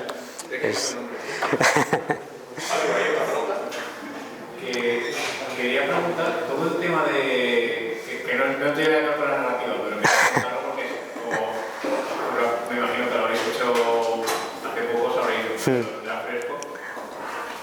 todo el tema del copyright y el trademark y todo ese rollo, todo eso cómo funciona, porque no tengo ni idea. Vale, mi respuesta rápida es que yo tampoco tengo ni idea. Creo que nadie que entra aquí sin saber de leyes y tal tiene ni idea. Lo normal es que no haga falta registrar nada, porque en el momento en que tú registras el juego como un producto, legalmente tú ya tienes la posibilidad de ¿cómo se dice? Bueno, de poder definirlo como tuyo, ¿no? De poder decir que tú eres el propietario de esa IP, digamos.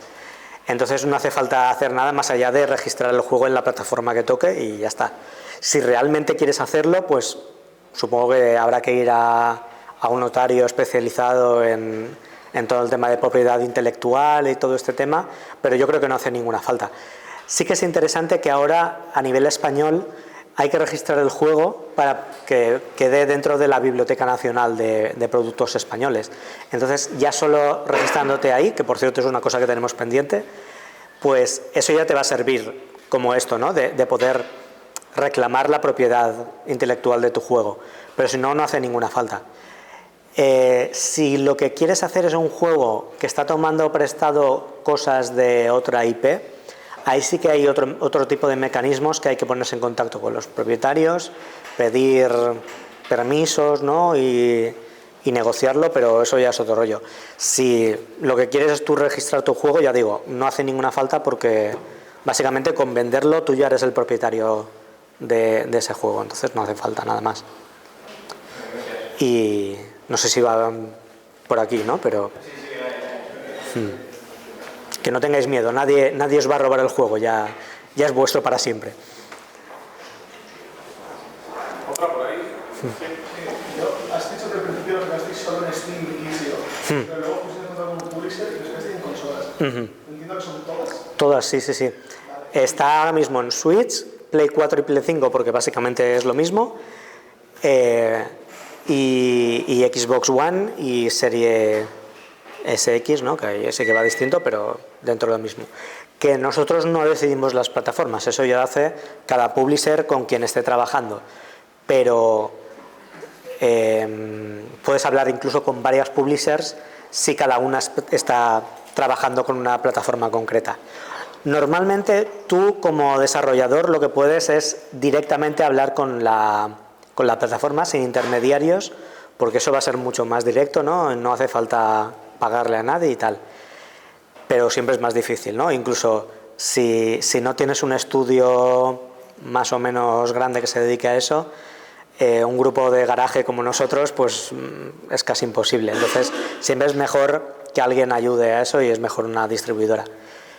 Es decir, por el tipo de género que es, la visual novel y demás, si se puede saber de todas las consolas, ¿cuál es la que realmente ha tenido más mercado? Se puede saber y por favor hacedlo. Si tenéis una novela visual, Switch es la clave siempre. O sea, si la gente que lee así, eso es el 100% de nuestros consumidores, básicamente. Entonces, sí, Switch es lo mejor. Más plataformas siempre son más ventas, eso es impepinable.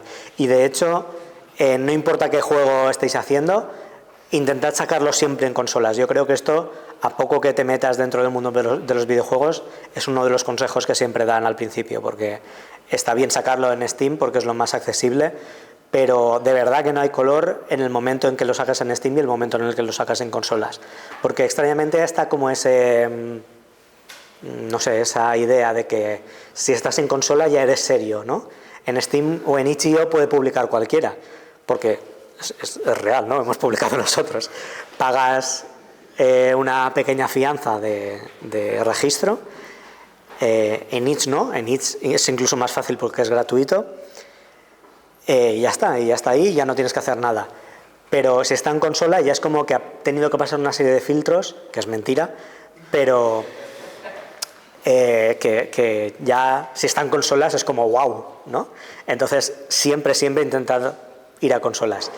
Y ya digo, a lo mejor shooters funcionará mejor en Play 4, Play 5, Xbox, ¿no? Porque mejor que en Switch, quiero decir.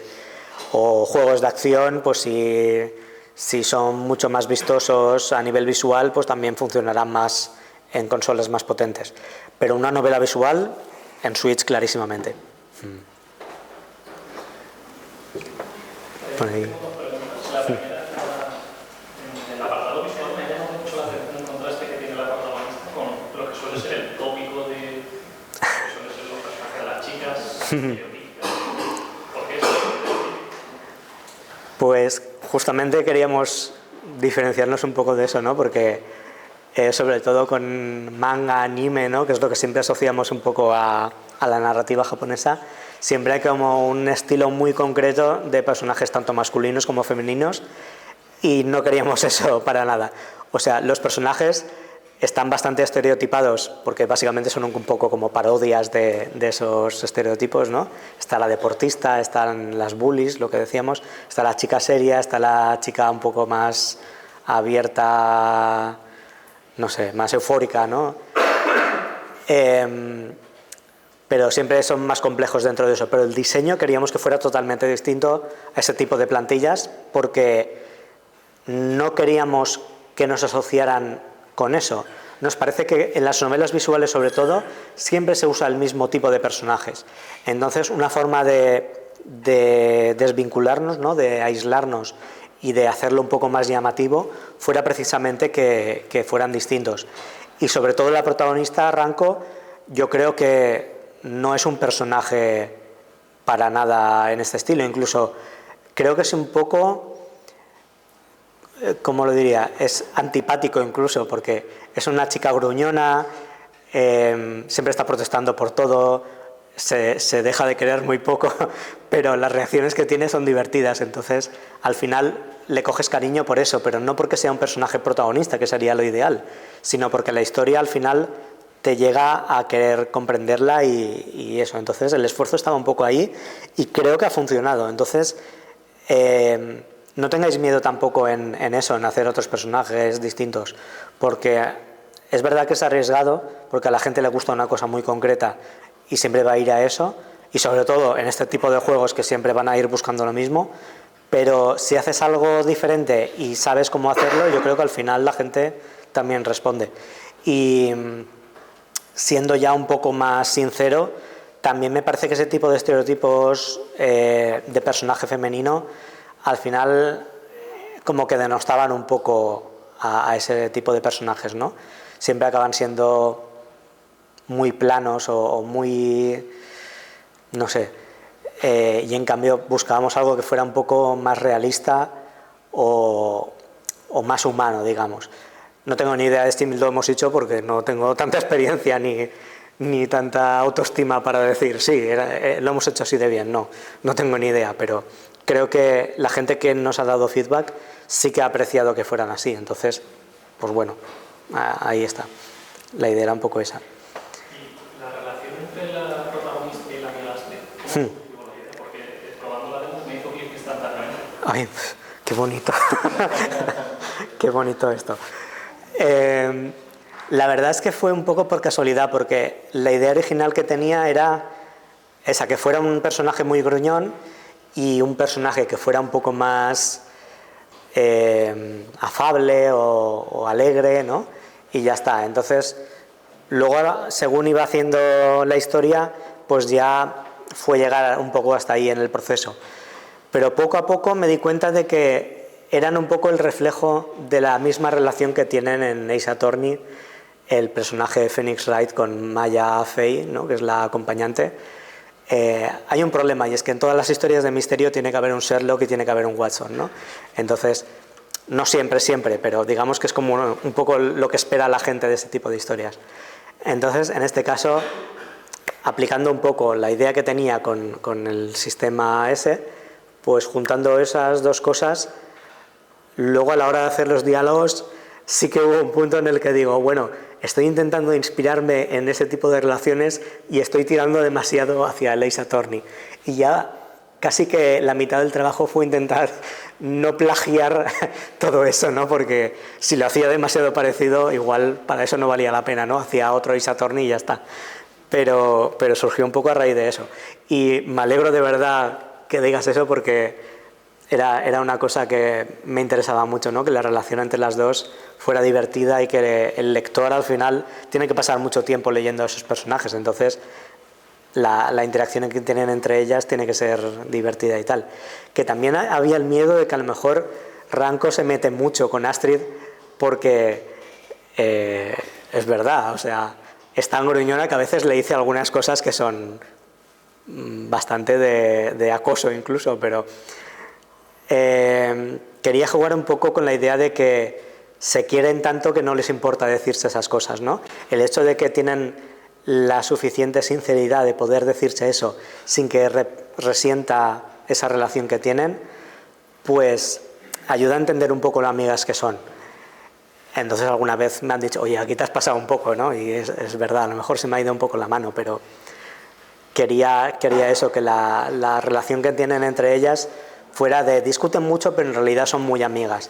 Y creo que al final de la lectura más o menos se llega a entender. Me alegro que lo hayas entendido así, vaya. Ya cuando lo cuente a los demás seguro que lloran también de la emoción. Y no sé si tenéis más preguntas, insultos, cualquier cosa, yo abierto de... ¿La traducción cómo la hicisteis? Pues ese es un tema muy interesante porque si hacéis un videojuego os interesa mucho localizarlo a muchos idiomas, va a tener que llegar al máximo público posible y nosotros en principio teníamos idea ya de localizarnos nosotros mismos porque, bueno, los diálogos obviamente los hicimos en español porque era la base, ¿no? Pero luego traducirlos en inglés, eso me ocupé yo directamente porque ya pues, trabajo de traductor, entonces era más fácil que pagarle a alguien, podía encargarme yo. Pero una vez hablamos con la editora, aunque el inglés de base ya estaba hecho, ya podía llegar a todo el mundo, ellos mismos nos propusieron hacerlo a más idiomas que en un inicio iban a ser francés, alemán y japonés. Entonces nos interesaba muchísimo, por razones obvias, que estuviera traducido al japonés y era nuestra máxima. Y luego al final el inglés se nos descolgó, el francés, perdón, se nos descolgó, pero al revés, el alemán lo dejamos de lado, pero se mantuvo el francés. Y es una cosa que obviamente hay que pagar aparte. Entonces, la idea fue que, siendo ellos los que publicaban el juego, ya era un trabajo que solían hacer con otros proyectos y nos ofrecieron partirnos el coste de la traducción, encargándolo a un equipo que ellos conocían, que lo hicieron súper bien, y entonces el gasto se compartía entre las dos partes, pero nosotros no teníamos que pagar nada, sino que de las ventas que derivaban de la consola que ellos publicaban, ¿no? Pues de ahí íbamos a descontar un tanto para pagar la traducción. Entonces, si por pagar no hay ningún secretismo, esto supongo que va a ser un poco la tónica general si habláis con publishers, ¿no? Nosotros, por hablar con el publisher, ellos se encargaban de hacer todo el proceso de pagar todos los... bueno, no son fianzas, ¿no? Pero para publicar una consola hay que pagar una pequeña cuota y de eso se encargaban ellos. Básicamente cualquier gasto derivado se ofrecieron a hacerlo todo ellos, pero se encargarían de llevar todas las consolas a cambio del 50% de las ventas, que es mucho, pero nos parecía bastante justo en tanto que se encargaban de la localización también a medias, se encargaban de llevarlo a todas las consolas y además se encargaban de todo el tema de marketing, ¿no? De todo el trabajo de marketing también lo hacían ellos. Entonces, siendo el primer juego que no nos conocía nadie, no teníamos ni idea de cómo funcionaba, de lo que podían ofrecer y tal, nos pareció muy justo porque la verdad es que, aunque es mucho dinero, nos dejaban todas las ventas de PC para nosotros, porque ya lo habíamos hecho nosotros, y la traducción, aunque la pagábamos a medias para consolas, también nos dejaban usarla para PC, que era una cosa que no tendrían por qué haber hecho, ¿no? Porque si la traducción la pagan ellos, al final ellos son los que deciden también dónde va a ir, pero nos dejaban usarla en PC. Entonces nos parecía un acuerdo muy beneficioso para las dos partes y ya está. Entonces, vosotros por vuestra cuenta podéis localizar el juego hablando con cualquier estudio, es muy fácil de buscar gente, ¿no? Y hacer el acuerdo entre unos y otros, pero si se encarga el publisher yo creo que también sale bien el acuerdo porque va a tener acceso a más gente, a más idiomas, a un acuerdo más factible, ¿no? Y sobre todo eso, que no tenéis que pagarlo de golpe, porque en otro caso a lo mejor nos hubiera costado más, porque este juego literalmente se ha hecho con la fabulosa cantidad de 0 euros. Entonces 0 euros de presupuesto es para todo en general. Y que ellos mismos se encargaran de pagarlo todo el tema de localización y ya nos lo desgastarán de las ventas. Además ha sido muy rápido, lo hemos pagado enseguida, entonces muy bien. O sea, que se encargó en la sesión de toda la traducción y tal, una agencia que ya... Eso es. Que a lo mejor, si habláis con alguien aquí de traducción e interpretación, ¿no? Algún estudiante, os puede hacer la traducción por un módico precio, no hace falta hablar con nadie, ¿no? Si estáis empezando, la verdad es que hablar con gente que está empezando como vosotros también ayuda mucho, ¿no? Pero eso, que si al final conseguís acuerdos con gente ahí, queréis poneros la corbata y decir, buah, yo trabajo con empresas que se dedican a localizar mi juego, pues también se puede hacer, ¿no? Todo es válido.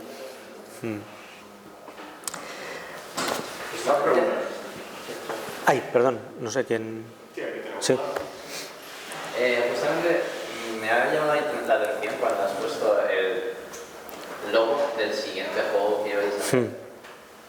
Pero que no era pixel art, no era justamente art, ¿no? No, porque esto era como una previa muy previa, ¿no? Solo hemos presentado el logo y gracias.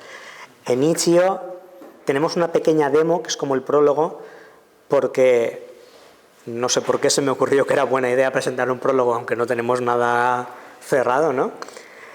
Y en realidad el prólogo no es nada representativo de cómo va a ser el juego, porque como iba a ser una cosa simplemente anecdótica de presentar un poco la historia, lo que hicimos fue una cosa que no vamos a hacer seguramente en ningún juego, que era presentarlo como una novela sonora.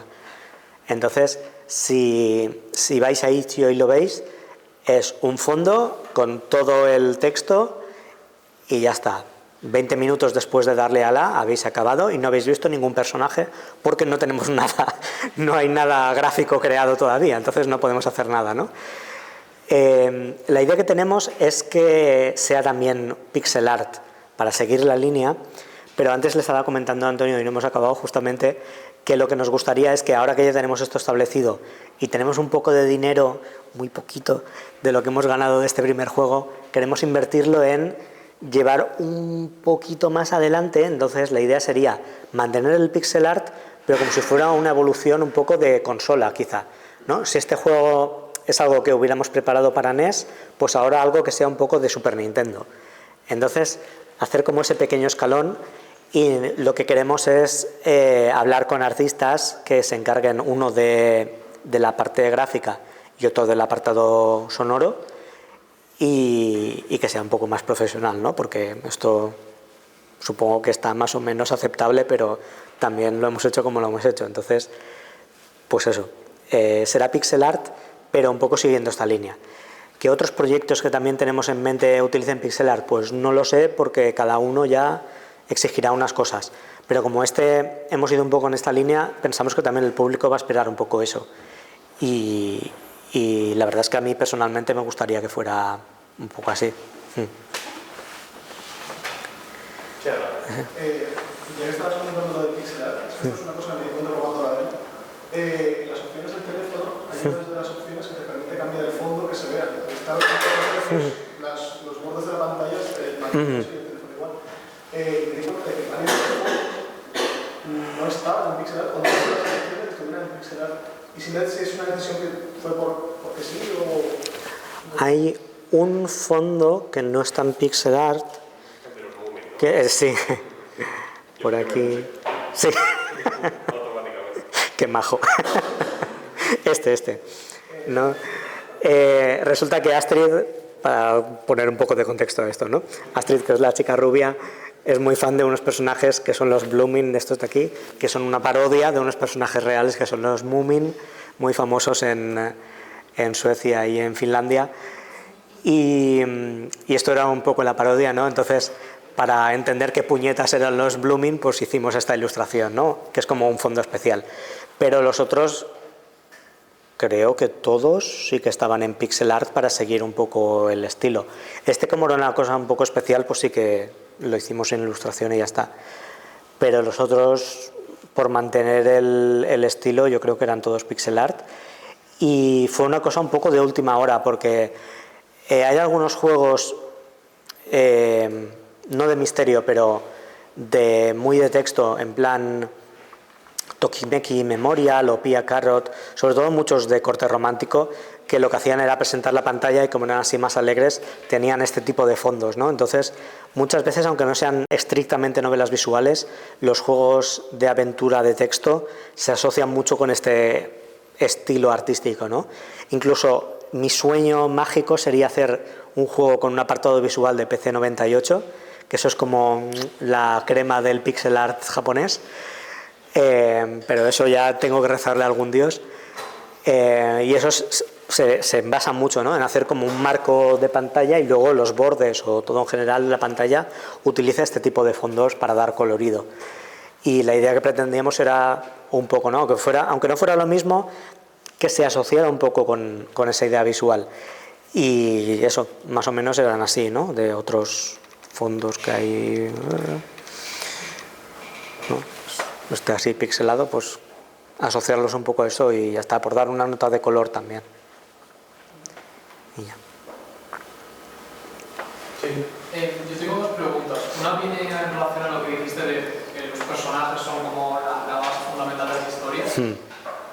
En tu opinión, ¿qué hace a un buen personaje, ya no a nivel de diseño visual, sino narrativamente? No tengo ni idea. Un buen personaje creo que es el que desempeña la función para la que está pensado. Por ejemplo, si aquí tenemos un personaje que es paródico, cuando hablas con él tiene que transmitirte esa misma idea, de que los diálogos que tú estás leyendo tienen la función de divertirte, aunque luego te estén aportando algo más, ¿no? Pero la función que tienen que tener es aquella que el desarrollador haya planteado. Si un personaje... A ver, ¿cómo explico esto? Si un personaje tiene que crearte una serie de emociones, tiene que representar eso bien, porque es verdad que es muy fácil hacer un personaje plano, que siempre hablamos, ¿no? Bidimensional, en el que tú lo presentas y tal como lo ves es. Pero la gracia es que a lo largo de todo eso que estás viviendo lo hayas conocido más. Entonces, que haya una serie de capas que se vayan desarrollando según tú interactúas con él. Creo que un buen personaje ha de tener eso, que una vez cuando empiezas y lo ves primera vez y una vez terminas, tienes que verlo un poco distinto, que haya habido una evolución en él, siempre manteniendo ese objetivo que tenías para él. Entonces, creo que eso es difícil de explicar, ¿no? Porque es una cosa más que intuyes que lo ves, ¿no? Pero estoy pensando ahora en ese Zelda que no estamos jugando ahora, porque los personajes a los que te encuentras yo creo que cumplen perfectamente eso, ¿no? Todos los que te vas encontrando ahora ya es como una segunda parte, ¿no? Pero al principio cuando los conoces y cuando terminas los ves un poco diferente porque has vivido cosas con ellos. Entonces hay alguno que es más cómico, hay alguno que es más trágico, no sé, todos van a intentar transmitirte alguna emoción, ¿no? Porque al final la narrativa va un poco de eso. Pero tienes que ver eso, que del principio al final han cambiado, porque si no está ese problema de que son planos y es lo que hay que intentar evitar en general. Que luego hay personajes secundarios que no tienen demasiada relevancia y no tienen por qué ser tan complejos, pero incluso así tienen que aportarte algo, ¿no? Entonces yo creo que las claves serían eso, que te aporten algo y que cambien durante ese proceso.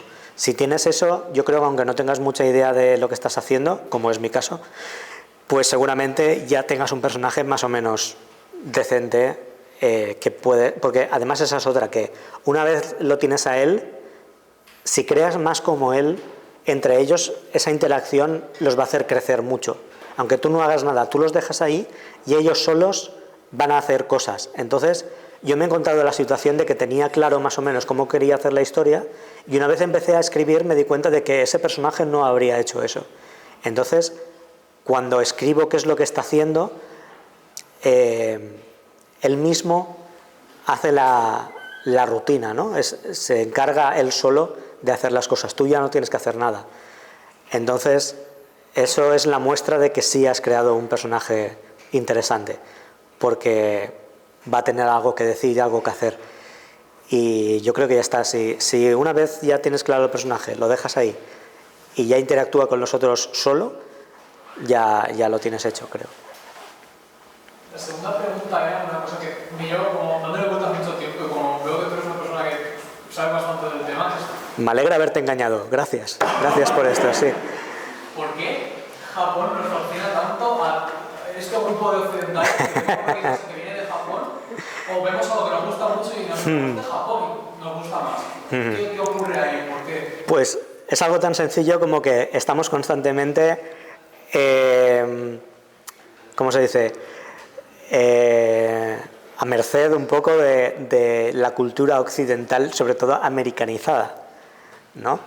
Esto es un discurso típico de, no, los americanos nos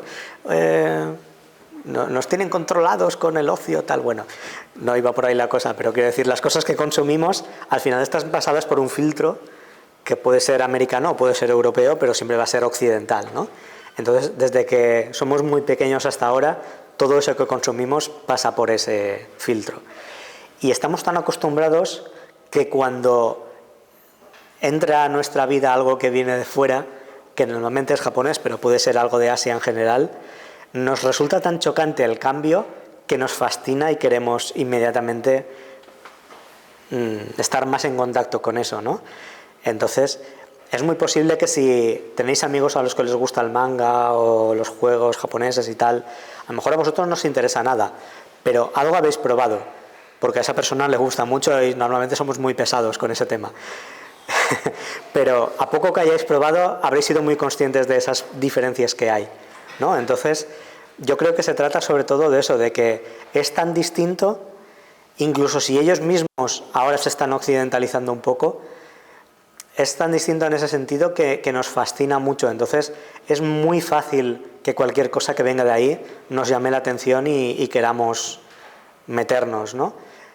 Y curiosamente, al revés no funciona, porque hay un fenómeno que se llama el fenómeno de las Galápagos, que resulta que es que las cosas de Japón, a Japón solo le gustan las cosas hechas en Japón, ¿vale? Están tan aislados en ese sentido que las cosas de fuera, sí, ¿no? Sí que les entra mucho, ¿no? Porque es imposible estar en una burbuja, siempre acabas absorbiendo de otros sitios. Pero lo que hacen es reinterpretarlo para estar a su manera. Es en plan, ¡buah! Esto mola muchísimo. Vamos a dejar de importarlo y vamos a hacerlo nosotros a nuestra manera, que es como nos gusta. Entonces, muchas de las cosas que tienen al final se han reconvertido a sus gustos y luego han vuelto a nosotros, ¿verdad? Entonces, es un fenómeno curioso en ese sentido. Pero al final la clave es esa, que es tan distinto que al no estar acostumbrados a ese tipo de consumo de ocio que tienen ellos, pues nos llama mucho la atención y caemos como moscas, no sé. Es complicado. Ojalá pudiéramos hacer nosotros lo mismo, porque entonces seríamos dioses, ¿no? De ir a otro país y de, mira, somos españoles y hemos hecho esto. Con la paella nos ha funcionado fácil, pero es que eso era terreno ganado. Pero con otras cosas que no sean comida es difícil, sí que es verdad. Yo tenía una pregunta, bueno, lo primero. No, es una tontería solo, pero hablando de eso, que me he acordado que me suena, ahora estoy dudando de mí mismo, pero me suena que en Japón sí que como que tiene una especie de fascinación por la cultura española hasta tal punto de que tienen un parque de atracciones basado en España. Sí. No sé si Sí, 100% real, totalmente. Ahora no estoy seguro de si cerró por pandemia y tal, al final se complicó la cosa, pero de verdad había un parque temático en plan PortAventura, pero solo español. Y era bastante extraño porque tenían todos los tópicos habidos y por haber. No sé quién asesoró ese parque, pero es que es verdad, porque igual que a nosotros nos fascina, a ellos también les fascina lo español, pero creo que también porque tienen una idea un poco distorsionada, ¿no? Al final, el tema del flamenco, el toreo, la paella, el no sé cuántos, siempre acaban siendo las mismas ideas y es difícil transmitirles una idea real de España, ¿no? Al final tienen unos referentes muy concretos. Si les hablas de Gaudí, todo el mundo conoce a Gaudí, ¿no? Pero si les hablas de las fallas, nadie sabe lo que son las fallas. Entonces, es que también eso es perfectamente aplicable aquí, ¿no? Si hablas de los samuráis, los kimonos, las geishas, el no sé cuántos, todo el mundo sabe lo que es, pero a poco que entres un poco, yo qué sé, los barrios de Tokio, Roppongi, Ueno, no sé qué, si te pones a... Bueno, ahí hay culpables, ¿no? Hay gente que sí, ¿no? Pero... Yo es que soy muy fan de una serie, una franquicia de videojuegos donde los hechos se sitúan mucho en Tokio y tú pues vas recorriendo diferentes... Sí, al final... Entonces me los hago de memoria. Quieres que no, al final te los aprendes, ¿verdad? Es imposible. Pero que vas a cosas un poco más de esto, ¿no? Y aquí ya no se sabe. O sea, que al final viene a ser un poco lo mismo. Pero sí que es verdad porque es ese efecto también, ¿no? De que es tan distinto, pero también porque les llama mucho culturalmente. Francia, por ejemplo, también les llama, pero yo creo que está perdiendo al lado de España, a pesar de estar tan cerca. Entonces, bien, vamos ganando a los franceses. Está guay eso. Españita ahí de... Sí. O sea, no sé explicarte verdaderamente por qué. Creo que es porque antiguamente también hubo bastante contacto entre España y Japón, entonces es fácil para ellos aceptar lo español. Pero a día de hoy no entiendo muy bien por qué siguen todavía... No sé. Habrá que investigarlo. A ver. Yo la pregunta que te quería hacer, David, no sé si lo habéis acabado el juego, yo por si acaso no voy a hacer spoilers, pero me llamó la atención viendo los créditos que incluíais una figura sobre la que ya hemos hablado y te quería preguntar, que era esta Sensitivity Reader, ¿no? Porque hay temas en el juego, ya si lo jugáis del todo, que es verdad que yo me planteaba, ¿cómo configurar bien el tono de estos diálogos, ¿no? Estamos en un instituto, gente joven, ya sabemos la crueldad que puede haber, cuando hay ciertos rumores, ¿no? Relativos a cualquier cosa de sexualidad y tal, cómo tratarlo esto en la ficción, ¿no? Para no caer en, por un lado, que sea poco realista o que sea demasiado crudo, ¿no? Entonces, te quería preguntar sobre esta figura, ¿qué os motivó a contar con ella? Pues precisamente eso, ¿no? Que es difícil con ciertos temas ver cómo tocarlos porque al final, con una historia de fantasía, por ejemplo, eres tú el que creas eso y puedes crearte tus propias reglas, pero cuando estás retratando algo de la realidad, siempre es mejor que asegurarte de que lo que estás contando es verídico realmente. Entonces, este juego es ficción, obviamente, e incluso tiene un puntito de ciencia ficción en el tema este de el tren submarino y tal, entonces podríamos haber hecho lo que nos hubiera dado la gana, pero tocando estos temas nos pareció importante porque, por un lado, todos los integrantes del equipo éramos hombres, entonces que casi todos los personajes del juego fueran mujeres, era como un poco, bueno, quizá, sería bueno que una mujer nos viera esto y aprobara que de verdad no estamos haciendo ninguna barbaridad. Entonces la lectora de sensibilidad, pues buscamos que fuera mujer. Por los temas en concreto, comento sin hacer mucho spoiler, pero hay acoso escolar, hay un poco de abuso, bueno, sexual, pero no grave, ¿no? Por suerte. No sé, de temas de cómo trata el abuso en la escuela, ¿no? Bueno, hay temas complejos, parece jiji jaja, pero luego no es jiji jaja, ¿no?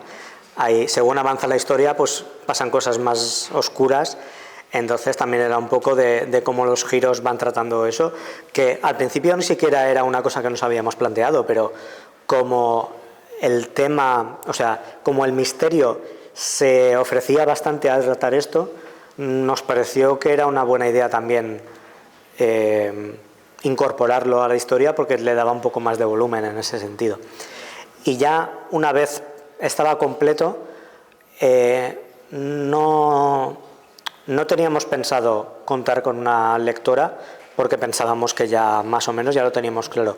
Pero una vez lo leímos de principio a fin, ya el producto completo, dijimos, bueno, quizás sería bueno que teniendo estos temas y estos personajes, igual que en novelas que se tratan, por ejemplo, temas LGTBI, pues se pide a lectores de sensibilidad que inspeccionen, ¿no? De que vean, sí, ¿no? Si yo no soy parte del colectivo, que alguien parte del colectivo lo mire, porque si no es absurdo, ¿no? Puedes estar retratando algo que es totalmente diferente a lo que es la realidad actual.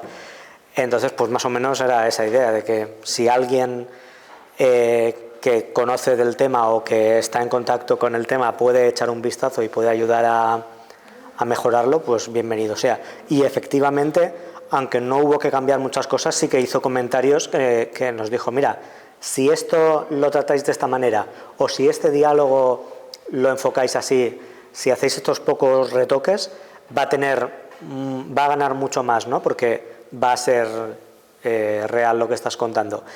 Y ahora lo agradezco muchísimo, y estoy seguro de que si en futuros proyectos tenemos algún tema más delicado o algo que nosotros no estamos tan en contacto, ¿no? Pues vamos a contar seguro. Porque imaginaos que hacéis una historia que tiene mucho que ver con temas de física y vosotros sois todos de letras, ¿no? Y decir, bueno, pues sí, resulta que he mirado Wikipedia y ahora soy un máster de la física, entonces ya, pues bueno, me voy a poner las fórmulas que a mí me encantan. Nadie, seguro que ninguno de vosotros pasaría por ahí, ¿no? Seguro que buscaríais un contacto que os puede remitir a cosas concretas, más sólidas, que aporten datos verídicos, y ya a partir de ahí construir un poco lo que queráis, ¿no? Si es ciencia ficción, pues al final esto es lo mismo. Si estáis haciendo una historia y va a tratar unos temas concretos, si podéis tratar con alguien, no hace falta que sea un lector de sensibilidad, ¿no? Pero si tratáis con alguien que sepa del tema y os pueda ayudar, pues doble mejor. Sí. Volviendo a lo que dijiste esa temporada, ¿el proyecto lo habéis hecho dedicando parte de vuestros sábados y a tiempo completo o en tiempo libre? A tiempo libre, porque todo el mundo tenía más o menos su trabajo, entonces ha sido... O sea, en realidad la producción del juego, la producción real han sido como unos 6 meses. Y es mucho porque nos dispersamos bastante, entonces, pues al final esto nos lo hemos tomado un poco como una actividad extraescolar, digamos, ¿no? De decir, a ver, tenemos lo nuestro y cuando tengamos un rato, pues vamos avanzando en el tema, ¿no? Y ya está, porque obviamente no podíamos dedicarle mucho más tiempo, teniendo en cuenta que no estábamos ganando nada, ni teníamos ningún tipo de financiación, ni nada. Entonces, yo creo que lo normal un poco es tomárselo así al principio. Pero realmente el juego lo llevábamos haciendo pensando desde 2018. Y del 18 al 21 fue cuando íbamos hablando las cosas, ¿no? Pues podemos hacerlo así, estás tomando un café, pues sí, mira, se me ha ocurrido esto, tal. Claro, no teníamos ni idea, al final lo vas construyendo poco a poco. Y han sido como 3 años estúpidos de perder el tiempo preproduciendo, pero la producción real ha sido nada porque lo hemos hecho muy rápido. Y la cosa es que, claro, al final cuando hemos tenido que ir de verdad a pagar las cuotas de Steam, a formar la empresa, que eso ha sido un parto horrible, todo eso ha tenido que salir de nuestros bolsillos también. O sea, creo que lo peor que te puede pasar como indie es tener que enfrentarte a la dura realidad del adulting y tener que fundar cosas, ¿no? Porque si tienes un respaldo financiero detrás, porque a lo mejor si fundas un estudio y se lo puedes vender a un banco que te pueda financiar eso parte para luego ya se lo devuelves y tal, puedes subir a México perfectamente y no te encuentran, ¿no? Pero la idea es que seas un ciudadano responsable y lo hagas. Entonces, yo qué sé, si Si puedes conseguir dinero de algún sitio, estupendo. Pero nosotros teníamos un problema y es que si tú haces un proyecto solo, puede ser una empresa unipersonal, que implica que tú te registras como autónomo y ya está. Entonces tú eres la empresa, básicamente. Entonces no tienes que hacer cosas demasiado complicadas porque simplemente como autónomo haces tus cosas normales de pagar la cuota mensual, que es un horror también, y ya está. Pero nuestro problema era que éramos muchos y obviamente todos queríamos ser socios porque así todo se repartía de forma equitativa y tal, nadie apuñalaba a nadie, que hubiera sido una buena historia de misterio también, pero bueno. Entonces era más complejo porque si fundas una empresa tienes que aportar un capital inicial, que son 3.000 euros, y eso lo tuvo que aportar, o sea, 3.000 euros entre todos, ¿no? Entonces entre 4 eran 750 y con eso ya estaba fundada, que de ahí por suerte no tuvimos que aportar más porque en plan los notarios, que va a haber notarios, os lo aseguro, el banco, cuotas de otras cosas, pues todo eso se puede pagar de esos 3.000 euros, aunque no es lo ideal. Pues ya te manejas, pero claro, hay que aportar eso y eso tiene que salir de vuestro bendito bolsillo. Entonces, si trabajáis de algo antes, siempre es ideal porque así podéis aportarlo, ¿no? Pero esto es muy duro, siento ser yo el que os lo diga, pero si vais a dedicaros profesionalmente y no os incorporáis a una empresa ya hecha, sino que la fundáis vosotros, vais a tener que apoquinar porque esto es así, por desgracia. Me consta que hay programas ahora de incubación y de financiación europea de cosas preciosas para motivar a que seáis vosotros los que os metáis y ellos os adelantan un dinero que luego ya lo pagáis cómodamente y tal y cual. A nosotros nos fue imposible acceder porque no cumplíamos absolutamente ninguna de las condiciones, porque además de que la novela visual se vende muy mal en el sentido de que no es para nada lo que están buscando, pues resulta que ya llegábamos tarde a las cosas o éramos varios, entonces no servía, no sé.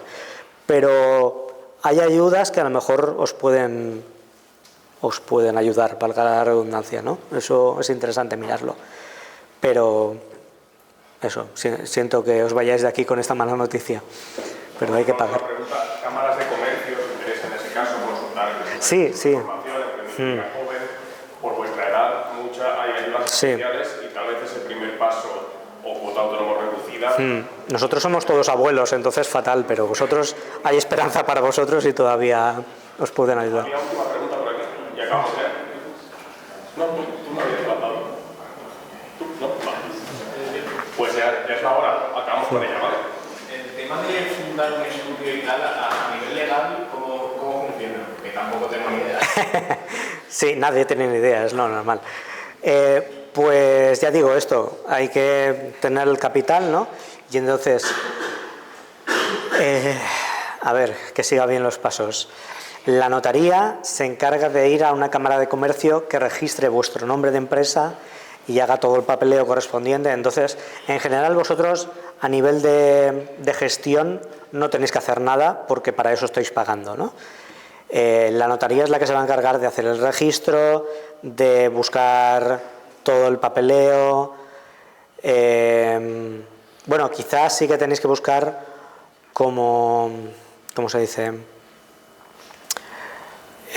Bueno, como el papel de fundación, ¿no? De las cosas que como empresa tenéis que hacer, pero para eso hay plantillas, solo es cambiar el nombre y ya está. Con una cosa, un modelo de base, os sirve perfectamente, y si no, la notaría es muy probable que tenga también sus propios papeles de esto.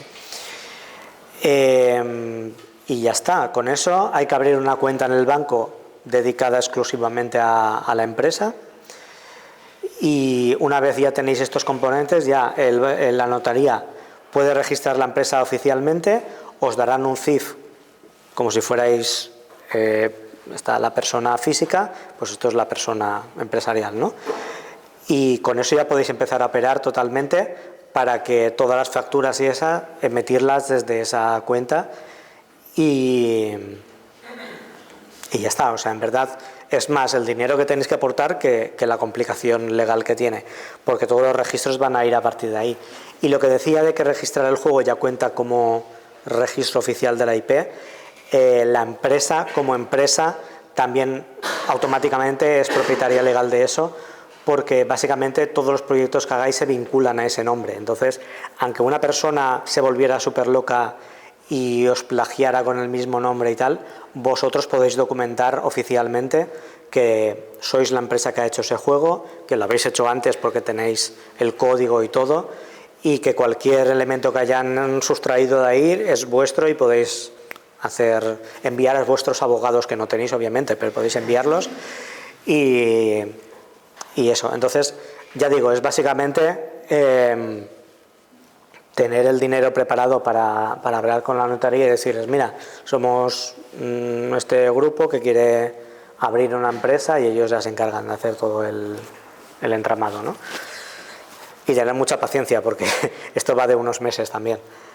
Una cosa buena es que, aunque no seáis empresa todavía, si uno solo se registra como autónomo, a través de Steam podéis registraros para poder cobrar lo que saquéis de ahí, y una vez ya tenéis hablado todo el tema con la publisher o con quien sea que os vaya a distribuir el juego, cuando vayan a abrir es cuando ya podéis activar la empresa, porque si no os van a empezar a cobrar un montón de cosas de empresa, ¿no? Pero mientras podéis esperar y poder sacar un poquito de ahí, y luego ya con los otros ya se encargan de sacarlo, que es lo que hicimos nosotros, básicamente. Muy rápido, muy rápido, que respuesta rápida también. Voy, perdón. Siendo un equipo no principiante, pero sí empezando, ¿cómo ha sido la organización interna? El tema de cargas de trabajo y definición sobre todo de barreras, yo escribes, tú vas... Vale, menos mal, esto me podría haber dado para otra hora más, pero ciñéndome a eso, todos teníamos muy claro a qué queríamos ponernos, ¿no? Porque el guión, en principio, como fui yo el que propuso la historia, al principio nos planteamos varias cosas, ¿no? Pero como yo era el que tenía más claro cómo afrontar la historia, pues al final elegimos la mía la primera, y ya me quedé yo como guionista y como director, las dos cosas. Luego el programador Óscar era el único que sabía programar, entonces obviamente le cayó a él. El que quería hacer la música era porque tenía nociones. Yo también sé un poco de música, pero él era el que cogía, ¿no? Y el artista era el único que se podía ocupar, o sea que al final todos hemos caído en eso. Pero si desde el principio os ponéis de acuerdo en qué quiere hacer cada uno, como luego va a haber más proyectos, con suerte, ¿no? Esperemos, pues ya os podéis repartir como queráis, pero con definir desde el principio quién quiere hacer qué, y incluso así luego todos vais a intervenir en algo, porque es una cosa colectiva que todos al final habláis. Y eso. Pues nada, así que tenemos que cortar, que ya se me acaba. Sí. Bueno, muchísimas gracias.